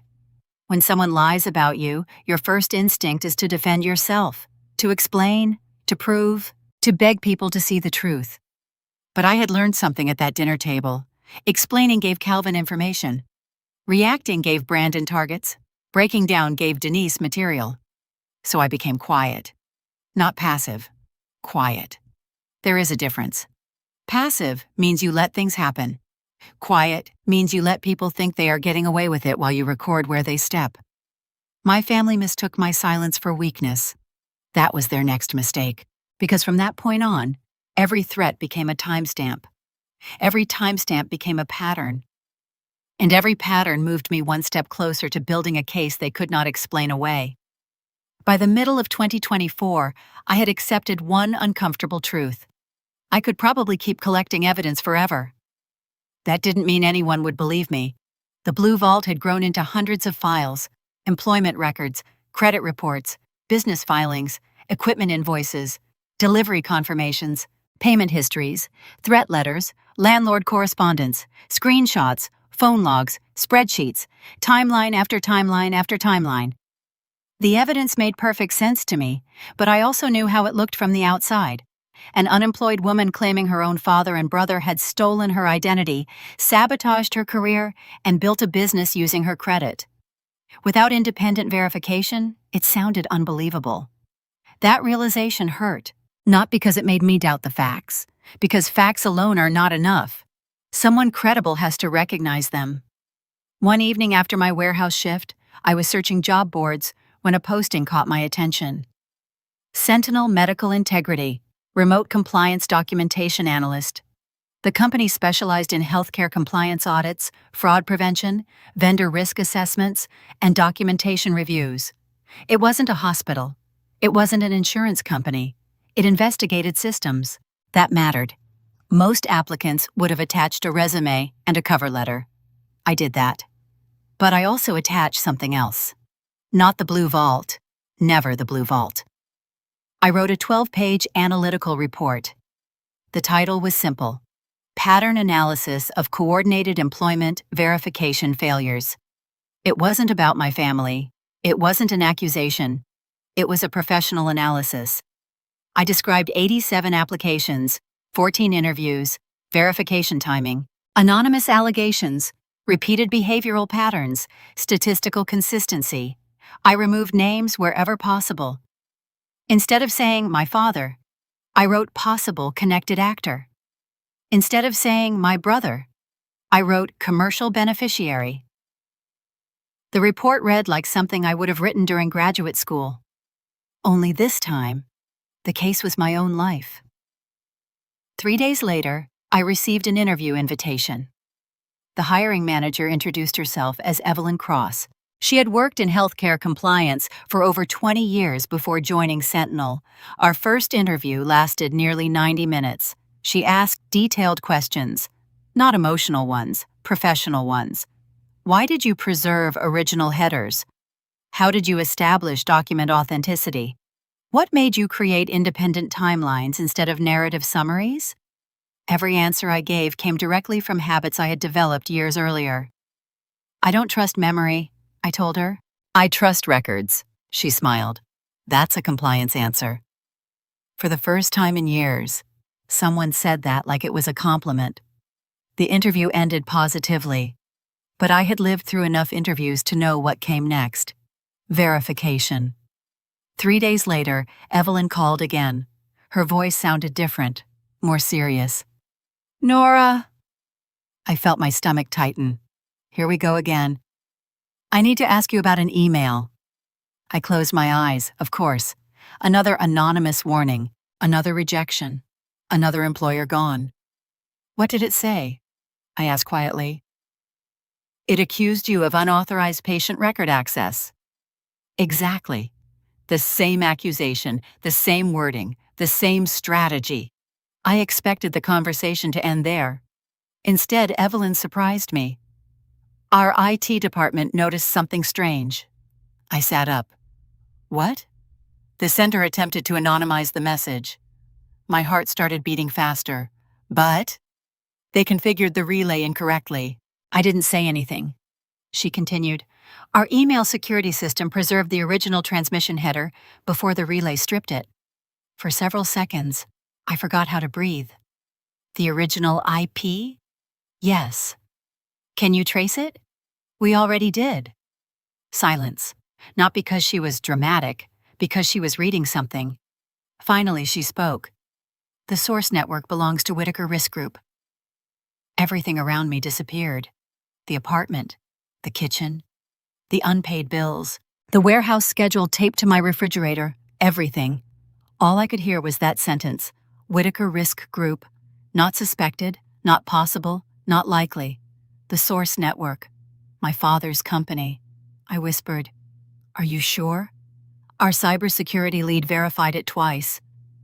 I leaned against the wall, every anonymous email, every rejection, every warning. Someone had finally seen behind the mask. Not because I had guessed correctly, because their system was better than mine. Evelyn continued carefully. Nora, is there something you're not telling us? That question terrified me, not because I wanted to lie, because answering honestly meant exposing everything. The blue vault, my family, the debt, the fake company, the equipment, the threats, months of documentation. I asked if I could think about it overnight. She agreed immediately. That night I hardly slept. I kept walking between my desk and the window. One question repeated itself. Can I trust them? The blue vault wasn't just data anymore. It contained every original document I possessed. If I handed it to the wrong person, I couldn't take it back. For years I had survived because I trusted almost nobody. Now someone had finally earned that trust. But trusting people after betrayal is never easy. The next morning I called Evelyn. I'll tell you everything. She didn't interrupt once. For almost 2 hours I walked through the timeline. Graduation, applications, verification failures, anonymous emails, the fake LLC, the debt, the equipment, the delivery signatures, my father's employment contract, Sunday dinner, the landlord, the cease and desist letter. When I finished, there was a long silence. Not the uncomfortable silence I'd grown used to, the thoughtful kind. Finally, Evelyn spoke. I believe your documentation. Not, I believe you. I believe your documentation. Those 5 words mattered more than sympathy ever could. She believed the evidence. Then she said something that changed the investigation. If these emails originated from Whitaker Risk Group, they aren't isolated incidents. What do you mean? It means whoever sent yours probably sent others. I frowned. What others? Verification emails, reference requests, vendor correspondence. If someone built a campaign against you, campaigns leave infrastructure. Infrastructure. That word stayed with me. Until then, I had been investigating individual acts, anonymous emails, fraudulent loans, threats. Evelyn was looking at something larger, a coordinated operation. She asked permission to let Sentinel's cybersecurity and legal compliance teams examine the email headers alongside the materials I chose to provide. Not everything. Only what I approved. That distinction mattered. I uploaded carefully selected files: original email, headers, timeline spreadsheet, verification log, anonymous warning, nothing else. The blue vault remained mine. 3 days later, Sentinel called again. This time Evelyn wasn't alone. A cybersecurity analyst joined the meeting. He explained that the relay server used for the anonymous email had been configured incorrectly during transmission. The sender believed it masked the origin. Instead, one authentication field preserved the originating route before redirection. That route pointed directly to Whitaker Risk Group's business network. Then he showed me something else. The anonymous message had not been typed manually inside a free email account. It had been generated through a desktop email client connected to a corporate mail environment. Professional infrastructure, not random harassment. That changed the entire meaning of the case. The attacks were organized, documented, repeatable, intentional. Before ending the meeting, Evelyn made me an offer. "We'd like to hire you." I almost laughed from relief, not because I finally had a job, because someone had verified me instead of believing the rumor. The salary wasn't extraordinary. The title wasn't glamorous. None of that mattered. For the first time since graduation, I was being hired because someone valued the way I thought, not despite my documentation, because of it. That afternoon, I accepted the position. Then I created one more folder inside the blue vault, Sentinel. Inside it, I placed the interview notes, employment agreement, meeting summaries, and every document I shared. For years, the blue vault had protected me from being erased. Now it was becoming something more powerful. Combined with Sentinel's investigators, cybersecurity team, and compliance experts, it was no longer just my archive. It was the foundation of a case. And somewhere inside Whitaker Risk Group, my father still believed I was collecting papers alone in a basement apartment. He had no idea professionals were now reading the same documents, or that the one mistake hidden inside an email header had finally connected his company to everything that followed. Starting at Sentinel did not feel like a victory right away. It felt like walking into a room full of people who knew exactly how much trouble I was in. My first week was supposed to be onboarding. Passwords, training modules, security policies, internal systems. I learned where the coffee machine was and how to submit timesheets. But underneath all of that, Evelyn Cross had already started treating my situation like an active case. Not gossip, not family drama. A case. She made that clear during our first private meeting. "We don't build stories here," she said. "We build timelines that survive being challenged." That sentence changed how I saw everything. Until then, my blue vault had been organized enough to protect me. Sentinel taught me how to organize it so other people could trust it. Every document needed a source. Every source needed a date. Every date needed context. Every file needed to be preserved separately from working copies. Every conclusion had to point back to something verifiable. Evelyn assigned 2 people to help review what I had permission to share. One was Daniel Cho, a cybersecurity analyst who could read email headers the way some people read weather reports. The other was Priya Shah, a forensic documentation specialist who had spent years building evidence packets for healthcare fraud investigations. Marisol Vega stayed involved from Boise. She was not Sentinel's lawyer, and she made that distinction clear, but she helped protect my rights, review what could be shared, and make sure the case did not become a public accusation before it became a documented complaint. For the first time, I had people around me who did not ask, "Why would your family do that?" They asked, "Where is the proof?" That was easier. Proof had rules. Family pain did not. We started with the debt. The fake LLC, NW Patient Systems.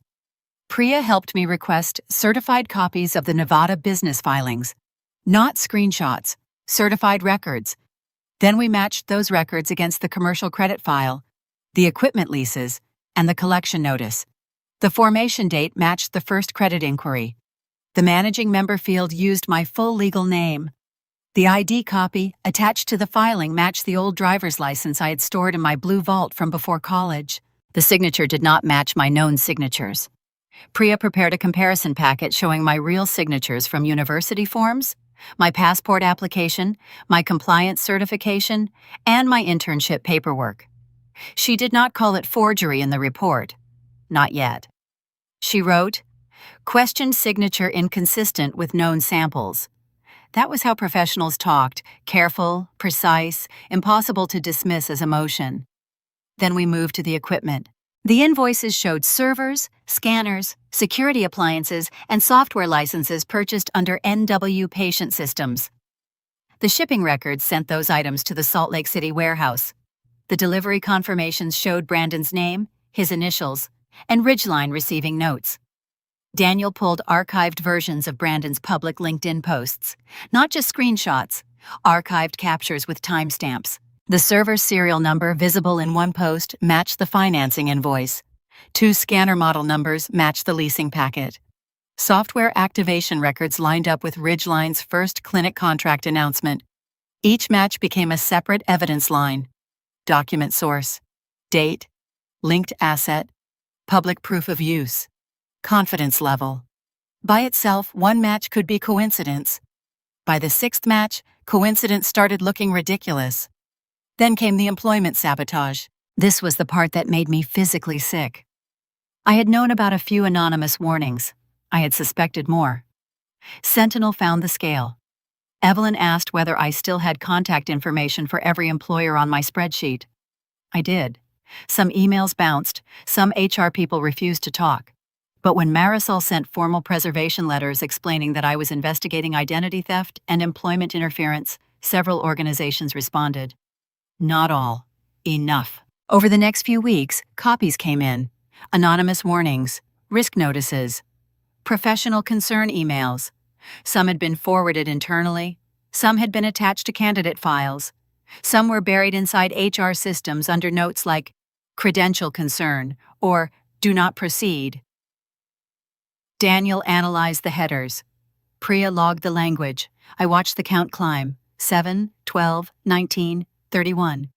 Eventually, 43 separate emails were confirmed, 43, sent to clinics, insurers, healthcare vendors, and compliance departments across multiple states. They did not all use the exact same wording. That would have been too obvious. But they shared the same structure. Introduce concern.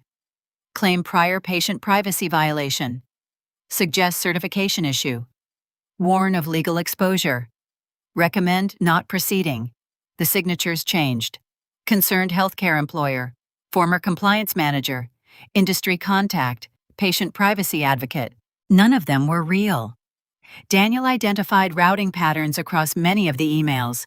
Some were too stripped to trace fully, but several contained enough header data to connect them to the same infrastructure used in the Sentinel message.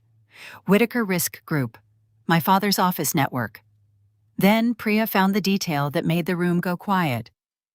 One PDF attachment had metadata left inside it. The file title was not what appeared to the recipient. The internal title was Privacy Violation Warning, Nora W.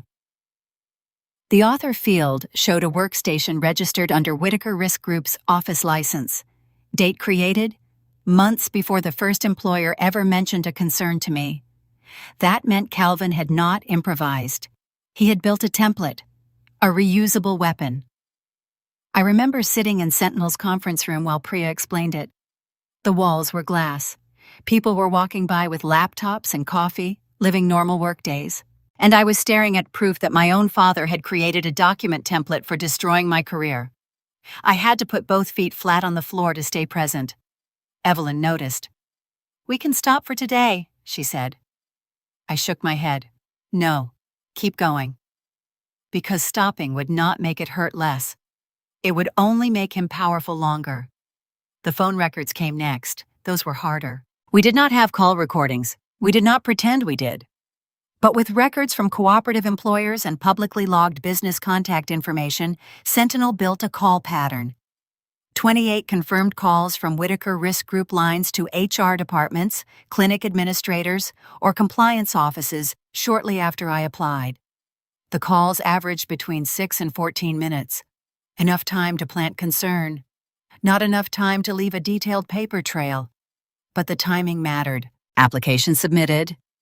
Interview completed. Verification started. Call from Whitaker Risk Group. Rejection. Again. And again. And again.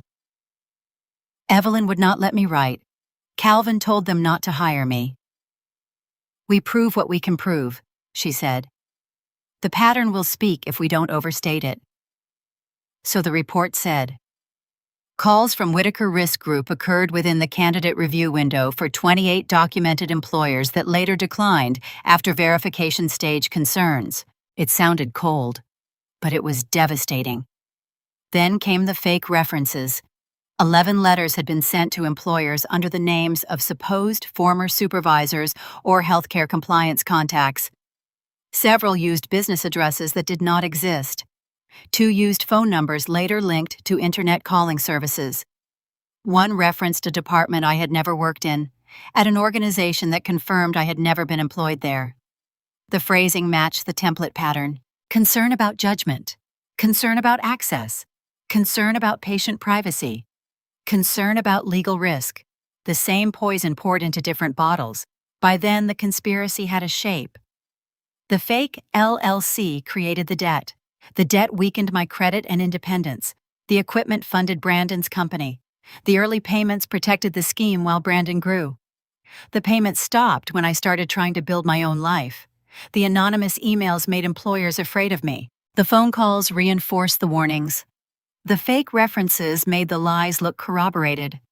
And my father's job offer sat in the middle of it all, offering me the only path out of the disaster he had helped create. Come home. Work for me. Use my systems.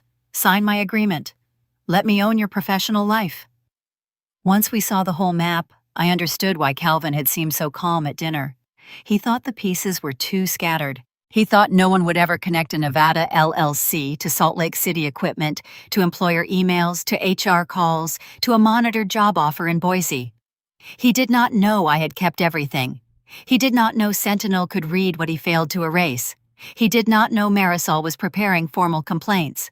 By late September, the case file was ready for outside review. Marisol helped prepare reports for the Idaho Attorney General's office, the FBI field office, and HHSOIG, because the conduct touched business credit fraud, identity misuse, wire communications, and healthcare vendor integrity.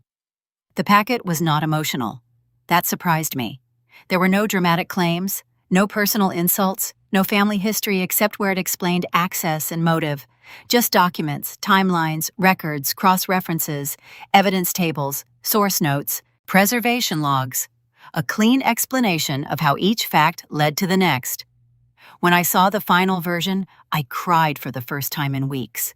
Not because it was sad, because it was orderly. My life had felt chaotic for so long. Random rejections, random bills, random threats, random humiliation. But the report proved it had not been random. It had been engineered, and now it had been documented. Evelyn placed the printed packet on the conference table and tapped the cover page. "This is no longer your word against theirs," she said. I looked at the title, Whitaker Matter, Identity Misuse, Employment Interference, and Vendor Fraud Documentation Packet. My family name sat there in black ink, not on a Christmas card, not on a charity program, on an evidence file. I thought that would feel like betrayal. Instead, it felt like oxygen, because for years, the Whitaker name had protected them and buried me. Now the same name was attached to what they had done. I left Sentinel that evening with a copy stored securely, a receipt from Marisol confirming submission preparation, and the first real feeling that the ground had shifted. Calvin still believed he was dealing with a daughter he could isolate. Brandon still believed his company was untouchable. Denise still believed public image could smooth over anything. They had no idea the case was no longer living only inside my blue vault. It was now in the hands of people trained to follow evidence all the way to consequences. By October 2024, my life had become strangely quiet. Not peaceful, quiet.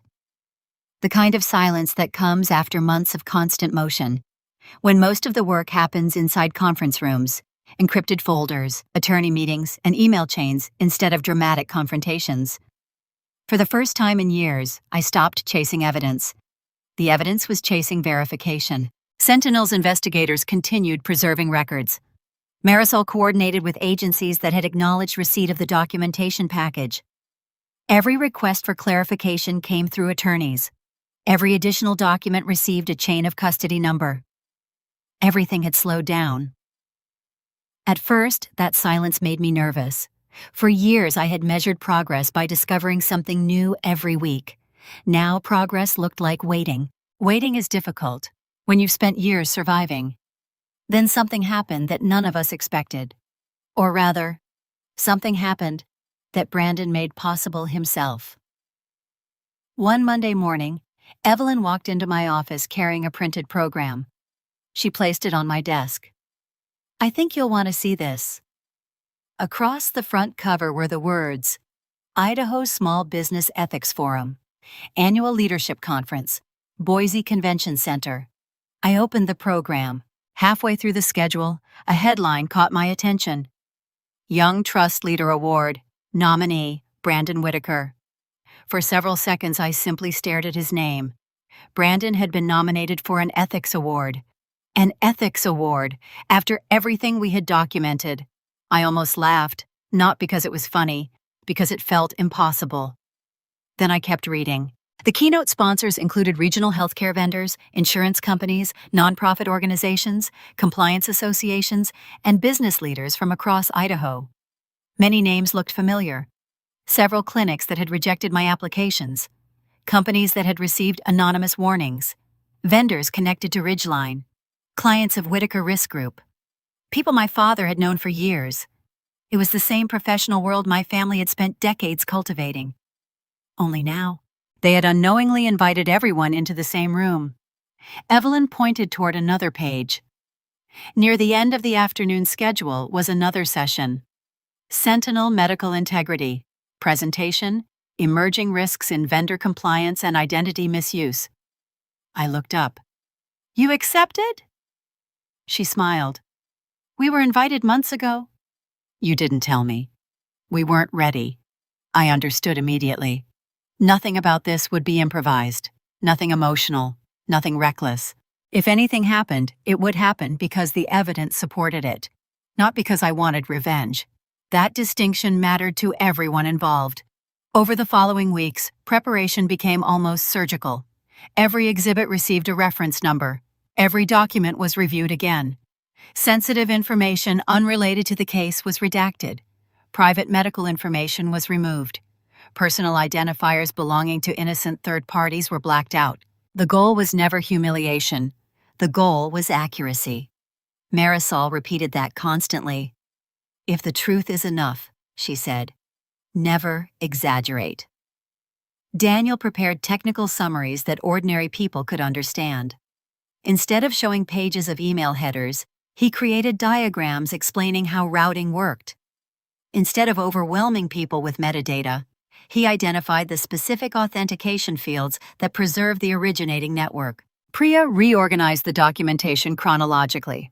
No assumptions, no speculation, just one verified event leading naturally into the next. Watching professionals rebuild my Blue Vault into a legal presentation taught me something important. Evidence tells its own story if you stop interrupting it. Meanwhile, my family had no idea. Brandon's social media became almost unbearable to watch. Every few days another post appeared, proud to be recognized alongside so many ethical business leaders. Humbled by this nomination. Trust is earned every day. Every sentence felt almost fictional now. The comments were full of congratulations. My mother shared every post. She wrote things like, "So proud of the man you've become." My father reposted the announcement through Whitaker Risk Group. Leadership begins with integrity. I saved each post, not because they were evidence of fraud, because they showed intent, public positioning, reputation building. They documented exactly what Brandon wanted the community to believe only weeks before everything changed. One afternoon, Marisol called me. "I need you to understand something." "I'm listening." "If this proceeds the way we expect, you cannot lose control emotionally." "I know." "No." She paused.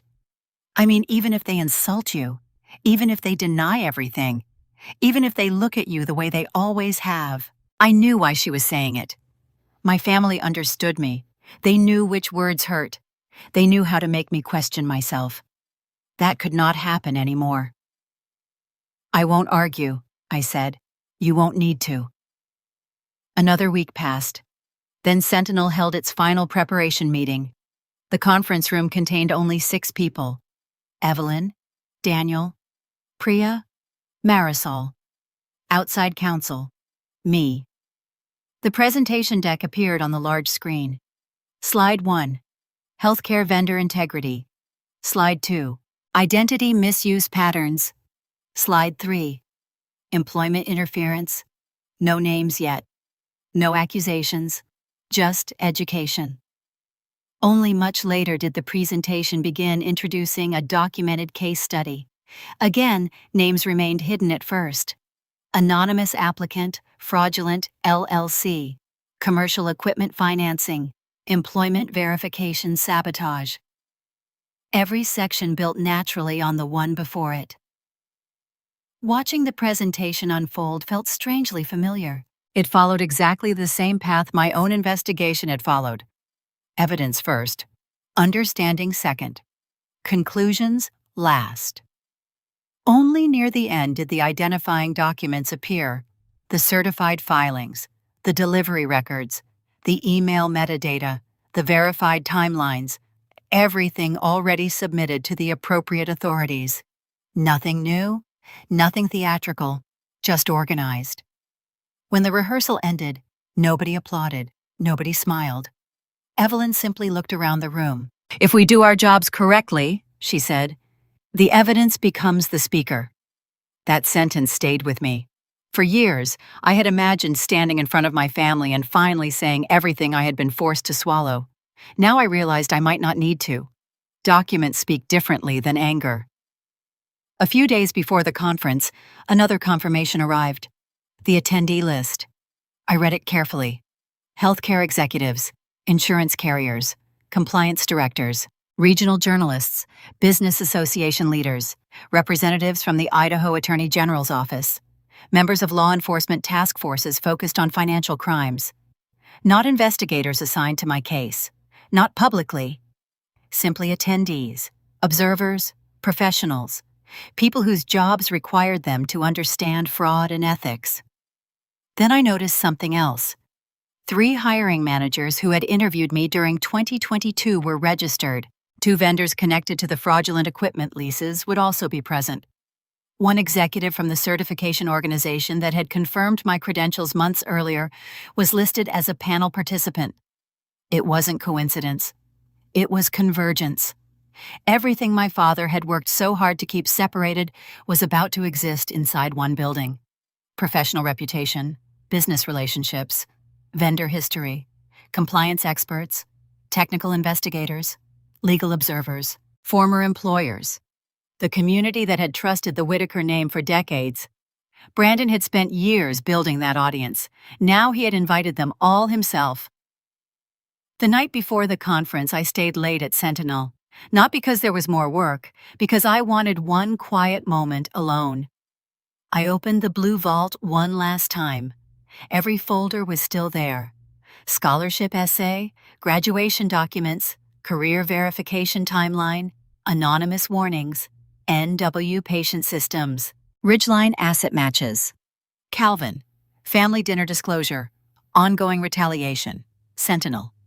What had started as a frightened 16-year-old saving original documents had become the foundation of an investigation. I closed the drive, locked it, placed it back inside my bag. Tomorrow, I would not be walking into the Boise Convention Center as the unemployed daughter my family had spent years trying to define. I would be walking in as part of the team that had verified every document they believed would never be connected. And somewhere across town, Brandon was probably rehearsing an acceptance speech about trust. He still believed the conference would celebrate everything he had built. He had no idea he had chosen the one place where every person whose opinion mattered would finally see what it had actually been built on. The morning of the Idaho Small Business Ethics Forum, I woke up before my alarm.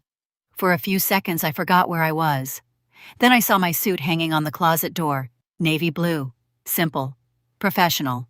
Not armor exactly, but close. I got dressed slowly, because rushing would have made my hands shake worse. I put my hair back, checked the folder in my bag, and touched the blue vault one time before zipping it closed. I did not need to bring it. Everything had already been copied, reviewed, redacted, and loaded into Sentinel's presentation system. But I brought it anyway, not for the audience, for me. The Boise Convention Center looked bright and harmless from the outside. Glass doors, banners, registration tables, coffee stations, people in blazers smiling like nothing bad had ever happened under the word ethics. I saw my family before they saw me. Brandon stood near the front of the room, shaking hands, laughing too loudly. He wore a dark suit and the easy confidence of a man who believed the day belonged to him. My father stood beside him. Calvin Whitaker looked exactly like the version of himself Boise trusted. Pressed shirt, calm face, one hand on Brandon's shoulder. He spoke to business owners like he was blessing them. My mother sat a few rows back, holding a program in both hands. She looked pale.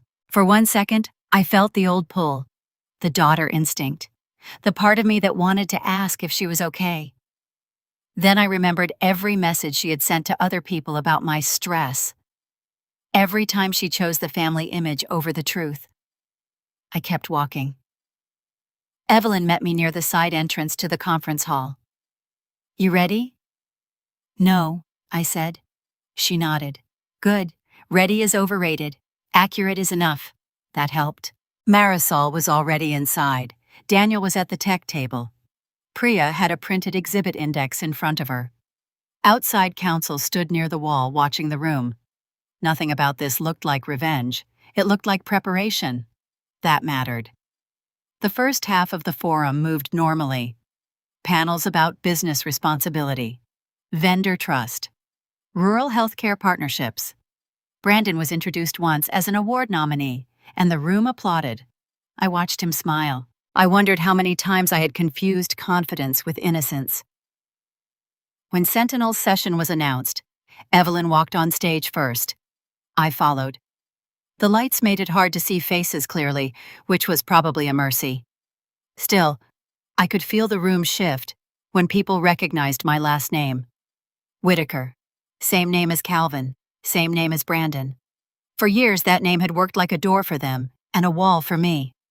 Evelyn began calmly. "Today, we're discussing a documented case study involving vendor compliance, identity misuse, and employment interference in the healthcare sector. No names, no drama, just the frame." The first slide showed a simple concept map: identity, credit, vendor access, employment reputation. Evelyn explained how fraud in healthcare-adjacent businesses does not always begin with fake patients or false claims. Sometimes it begins with a clean identity used to create trust where no trust has been earned. Then the next slide appeared, a profile of an anonymous compliance applicant. Degree verified, certification active, internship completed, repeated rejection after verification. My throat tightened. It was my life stripped of emotion. Evelyn described the false narrative without naming me at first. An applicant accused of patient privacy misconduct. An active certification questioned repeatedly. Employers warned of legal exposure. Then she showed the certification verification letter. My name was visible now. Nora Whitaker. A quiet murmur moved through the room. Evelyn did not pause for effect. She continued. The certification was active. No disciplinary action existed. No patient privacy investigation existed. The allegation was false. The next slide showed my career verification timeline. Not every application, just enough to show the pattern. Applications, interviews, verification stage, anonymous warning, rejection, again and again. I stared at that spreadsheet on the screen and remembered building it alone at my kitchen table. Back then, it had looked obsessive. In that room, it looked like evidence. Daniel took over for the technical section. He explained the anonymous emails in plain English. The sender attempted to hide behind relays and generic accounts. But in several messages, including the one sent to Sentinel, the original header preserved routing information. The source network traced back to Whitaker Risk Group. The slide changed. A diagram appeared.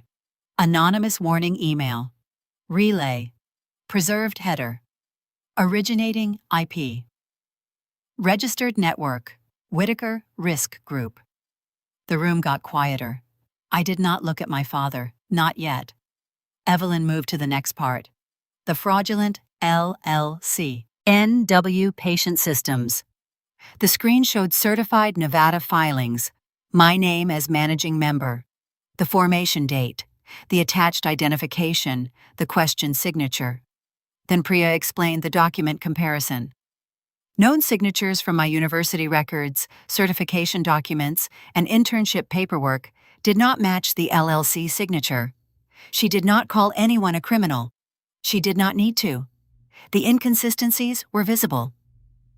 Then came the financial records, commercial credit, equipment financing, software leasing, total exposure, $318,640, all tied to a company I had never opened. I heard someone whisper, "Oh my God." My hands were cold, but my voice was steady when Evelyn turned to me. "Nora, would you walk us through the asset chain?" I stepped to the microphone. For the first time that day, the room saw me not as a case subject, but as a witness to my own life. I kept my eyes on the screen. The equipment financed under NW Patient Systems was shipped to a Salt Lake City warehouse. Delivery confirmations show receipt by Brandon Whitaker, his initials, and Ridgeline receiving notes. The slide changed. Delivery record, signature, warehouse address, then the next. LinkedIn image from Brandon's company, server rack, visible serial number, then the invoice, same serial number. I continued. That equipment later appeared in public Ridgeline Patient Systems posts and operational materials. The software activation dates also matched Ridgeline's early client announcements. I heard movement in the front rows, people checking programs, looking toward Brandon. Still, I did not look at him. I was not there to watch his face. I was there to complete the chain. The next slide showed the billing records, payments made for years, then stopped. Evelyn explained the timing. Minimum payments were made while Ridgeline was still young. Those payments stopped when my independent job search intensified and my credit damage would make me easier to pressure. Then the employment offer appeared. Whitaker Risk Group. Records Administration Coordinator. Low salary. 3-year non-compete. Company monitored email. Company ownership of compliance-related work product. I heard my father's chair shift. Evelyn's voice stayed level. When placed in sequence, the offer appears after the debt becomes harmful to Ms. Whitaker, and after employment interference reduces her professional options. She did not say Calvin planned it. She did not have to. I stepped back to the microphone. My father offered me a job that would have required me to work inside the same company network connected to the anonymous warnings, while giving that company control over my communications and work product. The room was completely silent. That silence did something to me. For years, my family had filled every room with their version first. Calvin's version, Brandon's version, Denise's soft, wounded version. This was the first room where the documents got to speak before they did. Then Evelyn delivered the final connection. The supplier email. The one sentence that had changed everything. The slide showed it with irrelevant information redacted. Calvin said his daughter's credit file is cleaner. Use her as the guarantor until Ridgeline has enough history. There was no murmur this time, just stillness. The kind that happens when people understand something all at once and cannot pretend they do not. I finally looked toward the front row. Brandon's face was flushed. My father looked frozen, but not shocked. Angry. My mother had one hand over her mouth. Evelyn closed the evidence section by returning to the false narrative.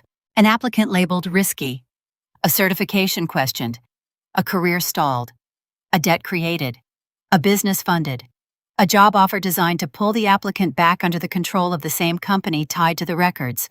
The whole structure appeared on one slide. For the first time, everyone could see it, not as separate misfortunes, as a system. Evelyn turned to the audience. All materials shown today have been reviewed by counsel. Sensitive data has been redacted. Relevant documentation has been provided to appropriate authorities. That sentence mattered. It told the room this was not gossip, not a family argument, not a daughter having a breakdown. It was a verified record. Then she looked at me. I had one final part. I stepped forward. My voice was not loud. It did not need to be. For 2 years, I thought I was failing because I wasn't good enough.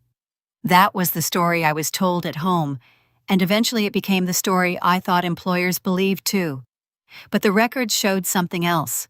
They showed that my name, my credit, my certification, and my reputation were being used and damaged by people who expected me to stay too broke and too ashamed to connect the pieces.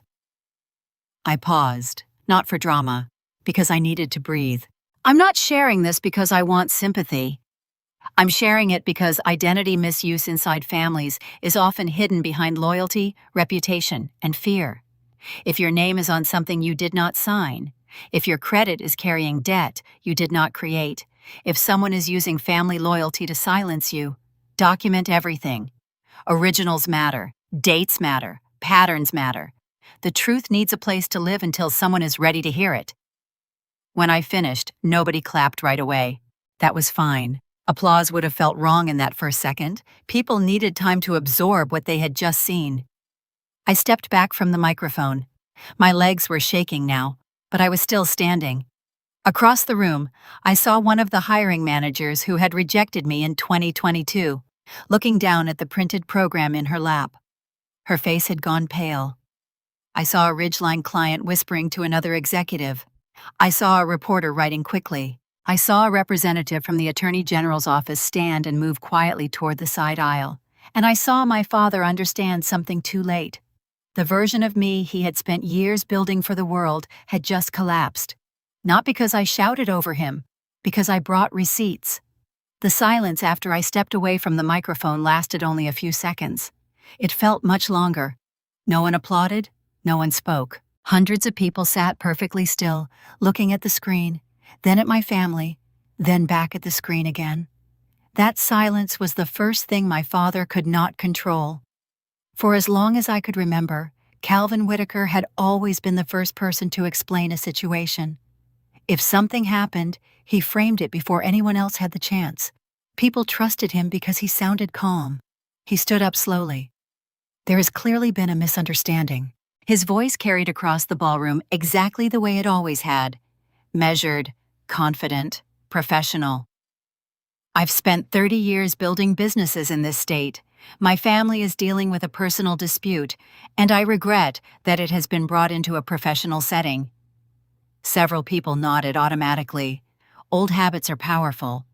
For a moment, I wondered if he was going to do it again, rewrite reality while everyone watched. Then Brandon stood beside him. "This is about jealousy," he said loudly. "My sister couldn't build her own career, so she's trying to destroy mine." There it was, the same argument, only now it sounded strangely small, because everyone in the room had already seen documents instead of accusations. Evelyn didn't answer. She simply looked toward the technical table. Daniel nodded once. The next slide disappeared. Instead, a video window opened. Evelyn spoke calmly. Before today's forum, Sentinel obtained additional documentation from the owner of the Salt Lake City warehouse referenced in the certified delivery records. No dramatic music, no surprise announcement, just another document. Only this one moved. The security video began. The timestamp appeared in the corner. The date matched the first equipment delivery already shown earlier. A delivery truck backed into the loading area. The driver unloaded 2 large server crates. A man walked into frame. Brandon. Younger. No beard yet. Still unmistakably Brandon. The video had no audio. Then another angle appeared. This one came from inside the warehouse office. Unlike the loading camera, this recording included sound. The warehouse owner had legally preserved it because commercial deliveries were routinely documented for insurance disputes. The owner himself had voluntarily provided it after Marisol contacted him weeks earlier. The recording wasn't dramatic. It was ordinary. Brandon signed the delivery paperwork. One employee asked where the equipment should be logged.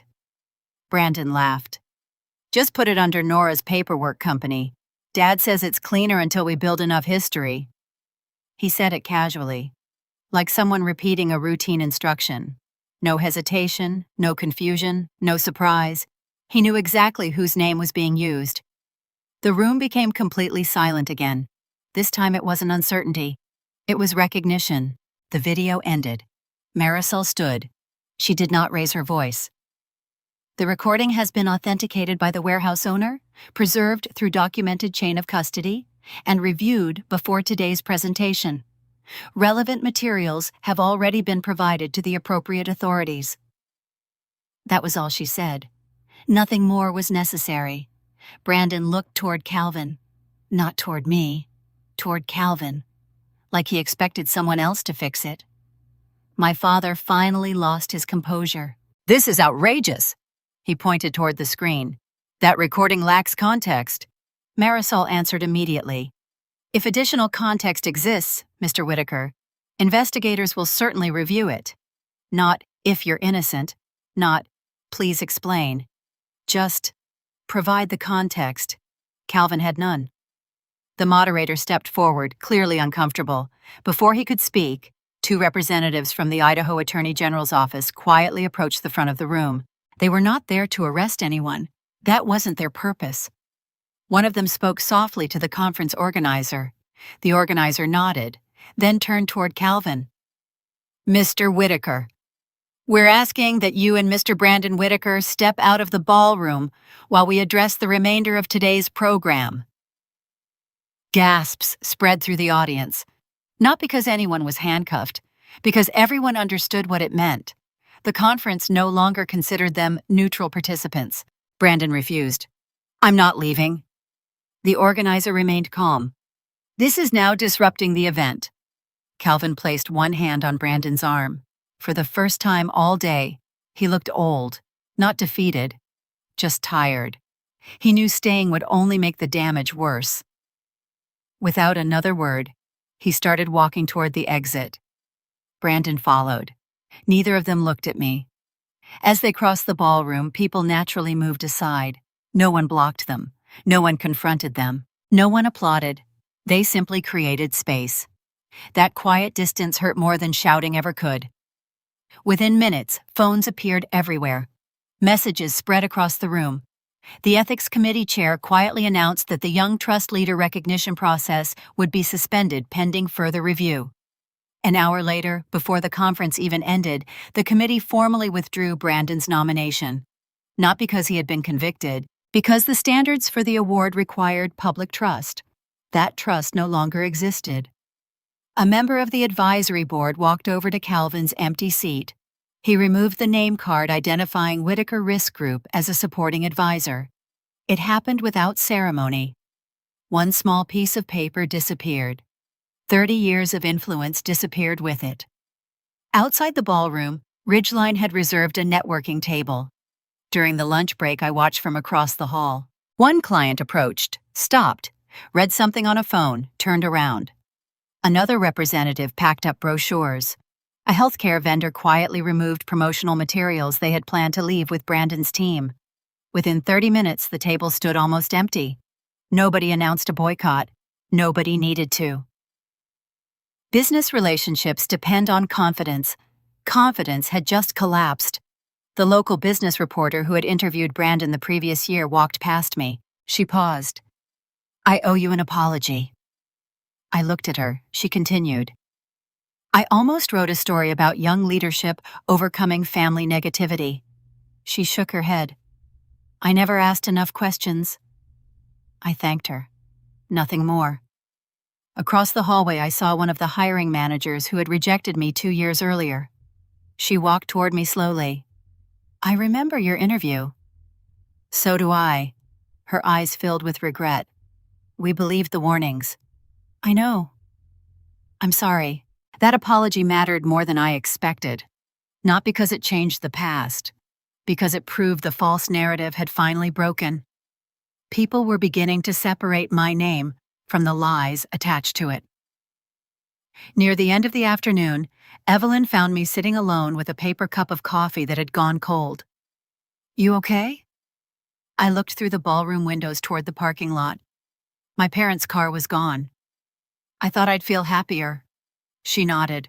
"You lost a family before you exposed them." That sentence stayed with me.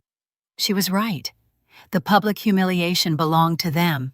The grief belonged to me. Those were two different things. Before leaving the convention center, Marisol handed me a small folder. Inside was a signed acknowledgement confirming additional materials had been received by the Attorney General's representatives following the presentation. No promises, no guarantees, just confirmation. The legal process would continue, exactly as it should, not because the audience believed me, because the evidence existed. As I walked toward the parking garage, I passed the large conference banner one last time. The words at the top still read, "Ethics, Trust, Leadership." That morning, those words had belonged to my father and my brother. By evening, they belonged to something much simpler: the truth. For years, the Whitaker name had opened every important door in Idaho. That afternoon, in front of the very community that helped build it, the name stopped being a shield. It became a question. And for the first time in my life, I no longer had to answer that question alone. People often imagine justice as a single moment: a verdict, a prison sentence, a judge striking a gavel. Real life isn't like that. Justice arrived one document at a time. Months passed after the ethics forum. Investigators continued reviewing financial records, witness statements, business communications, banking information, and every piece of documentation that had grown out of the Blue Vault. I was interviewed more than once. So were dozens of other people: former employees, warehouse staff, lenders, healthcare vendors, HR representatives, technical experts. Nobody rushed the process. That mattered to me. If my family was going to be held accountable, I wanted it to happen because the evidence demanded it, not because public opinion had turned against them. Eventually, the criminal cases moved forward. Calvin accepted responsibility rather than forcing a full trial. According to the court record, he pleaded guilty to multiple federal offenses involving wire fraud, conspiracy to commit identity theft, fraudulent business loan activity, and obstructing the investigation. The sentence was 9 years in federal prison. The court also ordered restitution connected to the fraudulent business debt and additional financial damages associated with the harm done to my career and credit. When I first heard the sentence, I didn't celebrate. I simply nodded. Because prison wasn't the thing I had wanted most. The truth was. Brandon reached a plea agreement several months later. Unlike my father, he admitted knowing that my identity had been used to establish the financial foundation of Ridgeline during its early years. He admitted receiving equipment purchased through the fraudulent accounts. He admitted participating after learning exactly whose identity had been used. The court sentenced him to 42 months in federal custody. Ridgeline Patient Systems dissolved during the legal proceedings. Its remaining assets were sold under court supervision. Brandon was prohibited from working in healthcare data management, vendor compliance, or related regulated industries for 10 years following his release. I thought hearing that would make me feel victorious. Instead, I remembered the little boy who used to teach me how to ride a bicycle. Memory doesn't disappear because accountability arrives. Both things can exist together. My mother was never charged criminally. Investigators found no evidence that she had participated in creating the fraud. But they did conclude she knowingly repeated false narratives after learning enough to question them. The consequences for her came differently. The Charity Foundation asked for her resignation. Several nonprofit boards quietly removed her. Friends stopped calling. Invitations disappeared. Eventually, my parents' house was sold as part of the broader financial consequences surrounding restitution, legal expenses, and the collapse of the businesses that had supported their public life. For years, my mother had believed reputation could protect everything. In the end, reputation was the first thing she lost. The legal consequences were only part of my recovery. One afternoon, Marisol called me. "I have something you'll want to read." She handed me a certified court order. The first paragraph confirmed what I had waited years to hear. I was not legally responsible for any obligation connected to NW Patient Systems. The fraudulent business debt had been removed from my responsibility. I read that sentence 3 times. $318,640. Gone. Not forgiven. Corrected. That difference mattered. A few weeks later, updated credit reports arrived. For the first time in years, the fraudulent commercial accounts no longer appeared under my file. Late payments disappeared. Collection activity vanished. My credit score began recovering. Not overnight, but steadily. Every update felt like another piece of my identity returning home. Then another letter arrived. This one wasn't from a court. It was from one of the healthcare organizations that had rejected me 2 years earlier. The vice president of compliance wrote personally. She apologized for relying on anonymous allegations that had never been verified. She couldn't change the past, she acknowledged that. But she wanted the apology to exist in writing. I kept the letter, not because I needed validation anymore, because it represented something I thought I would never see. The record correcting itself. Sentinel promoted me less than a year later. Lead documentation analyst.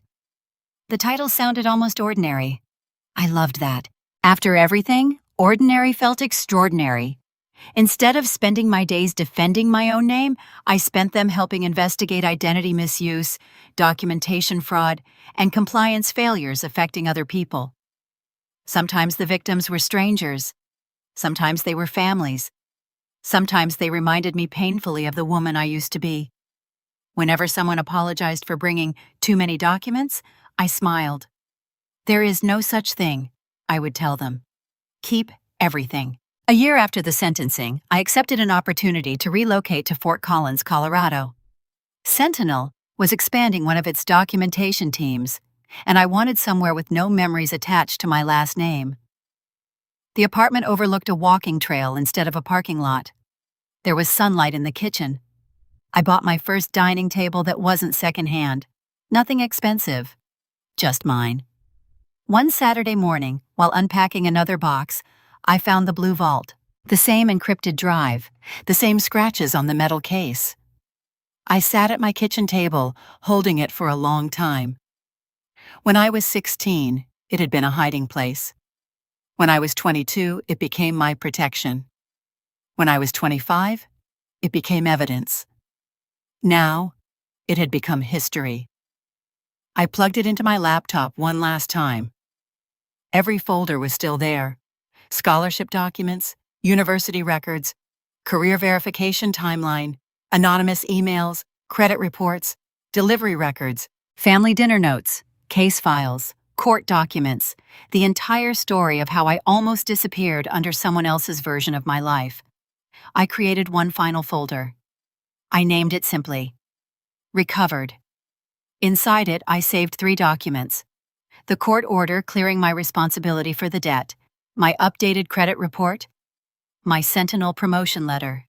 Then I closed the drive, locked it, placed it inside a small fireproof safe in my new home. Not because I was afraid anymore, because some things deserve to be preserved. People sometimes ask whether I ever forgave my family. I honestly don't know. Maybe forgiveness means something different to everyone. What I do know is this: healing didn't begin the day my father went to prison. Healing began the day I stopped needing my family to admit the truth before I allowed myself to believe it. Justice gave me accountability. Time gave me peace.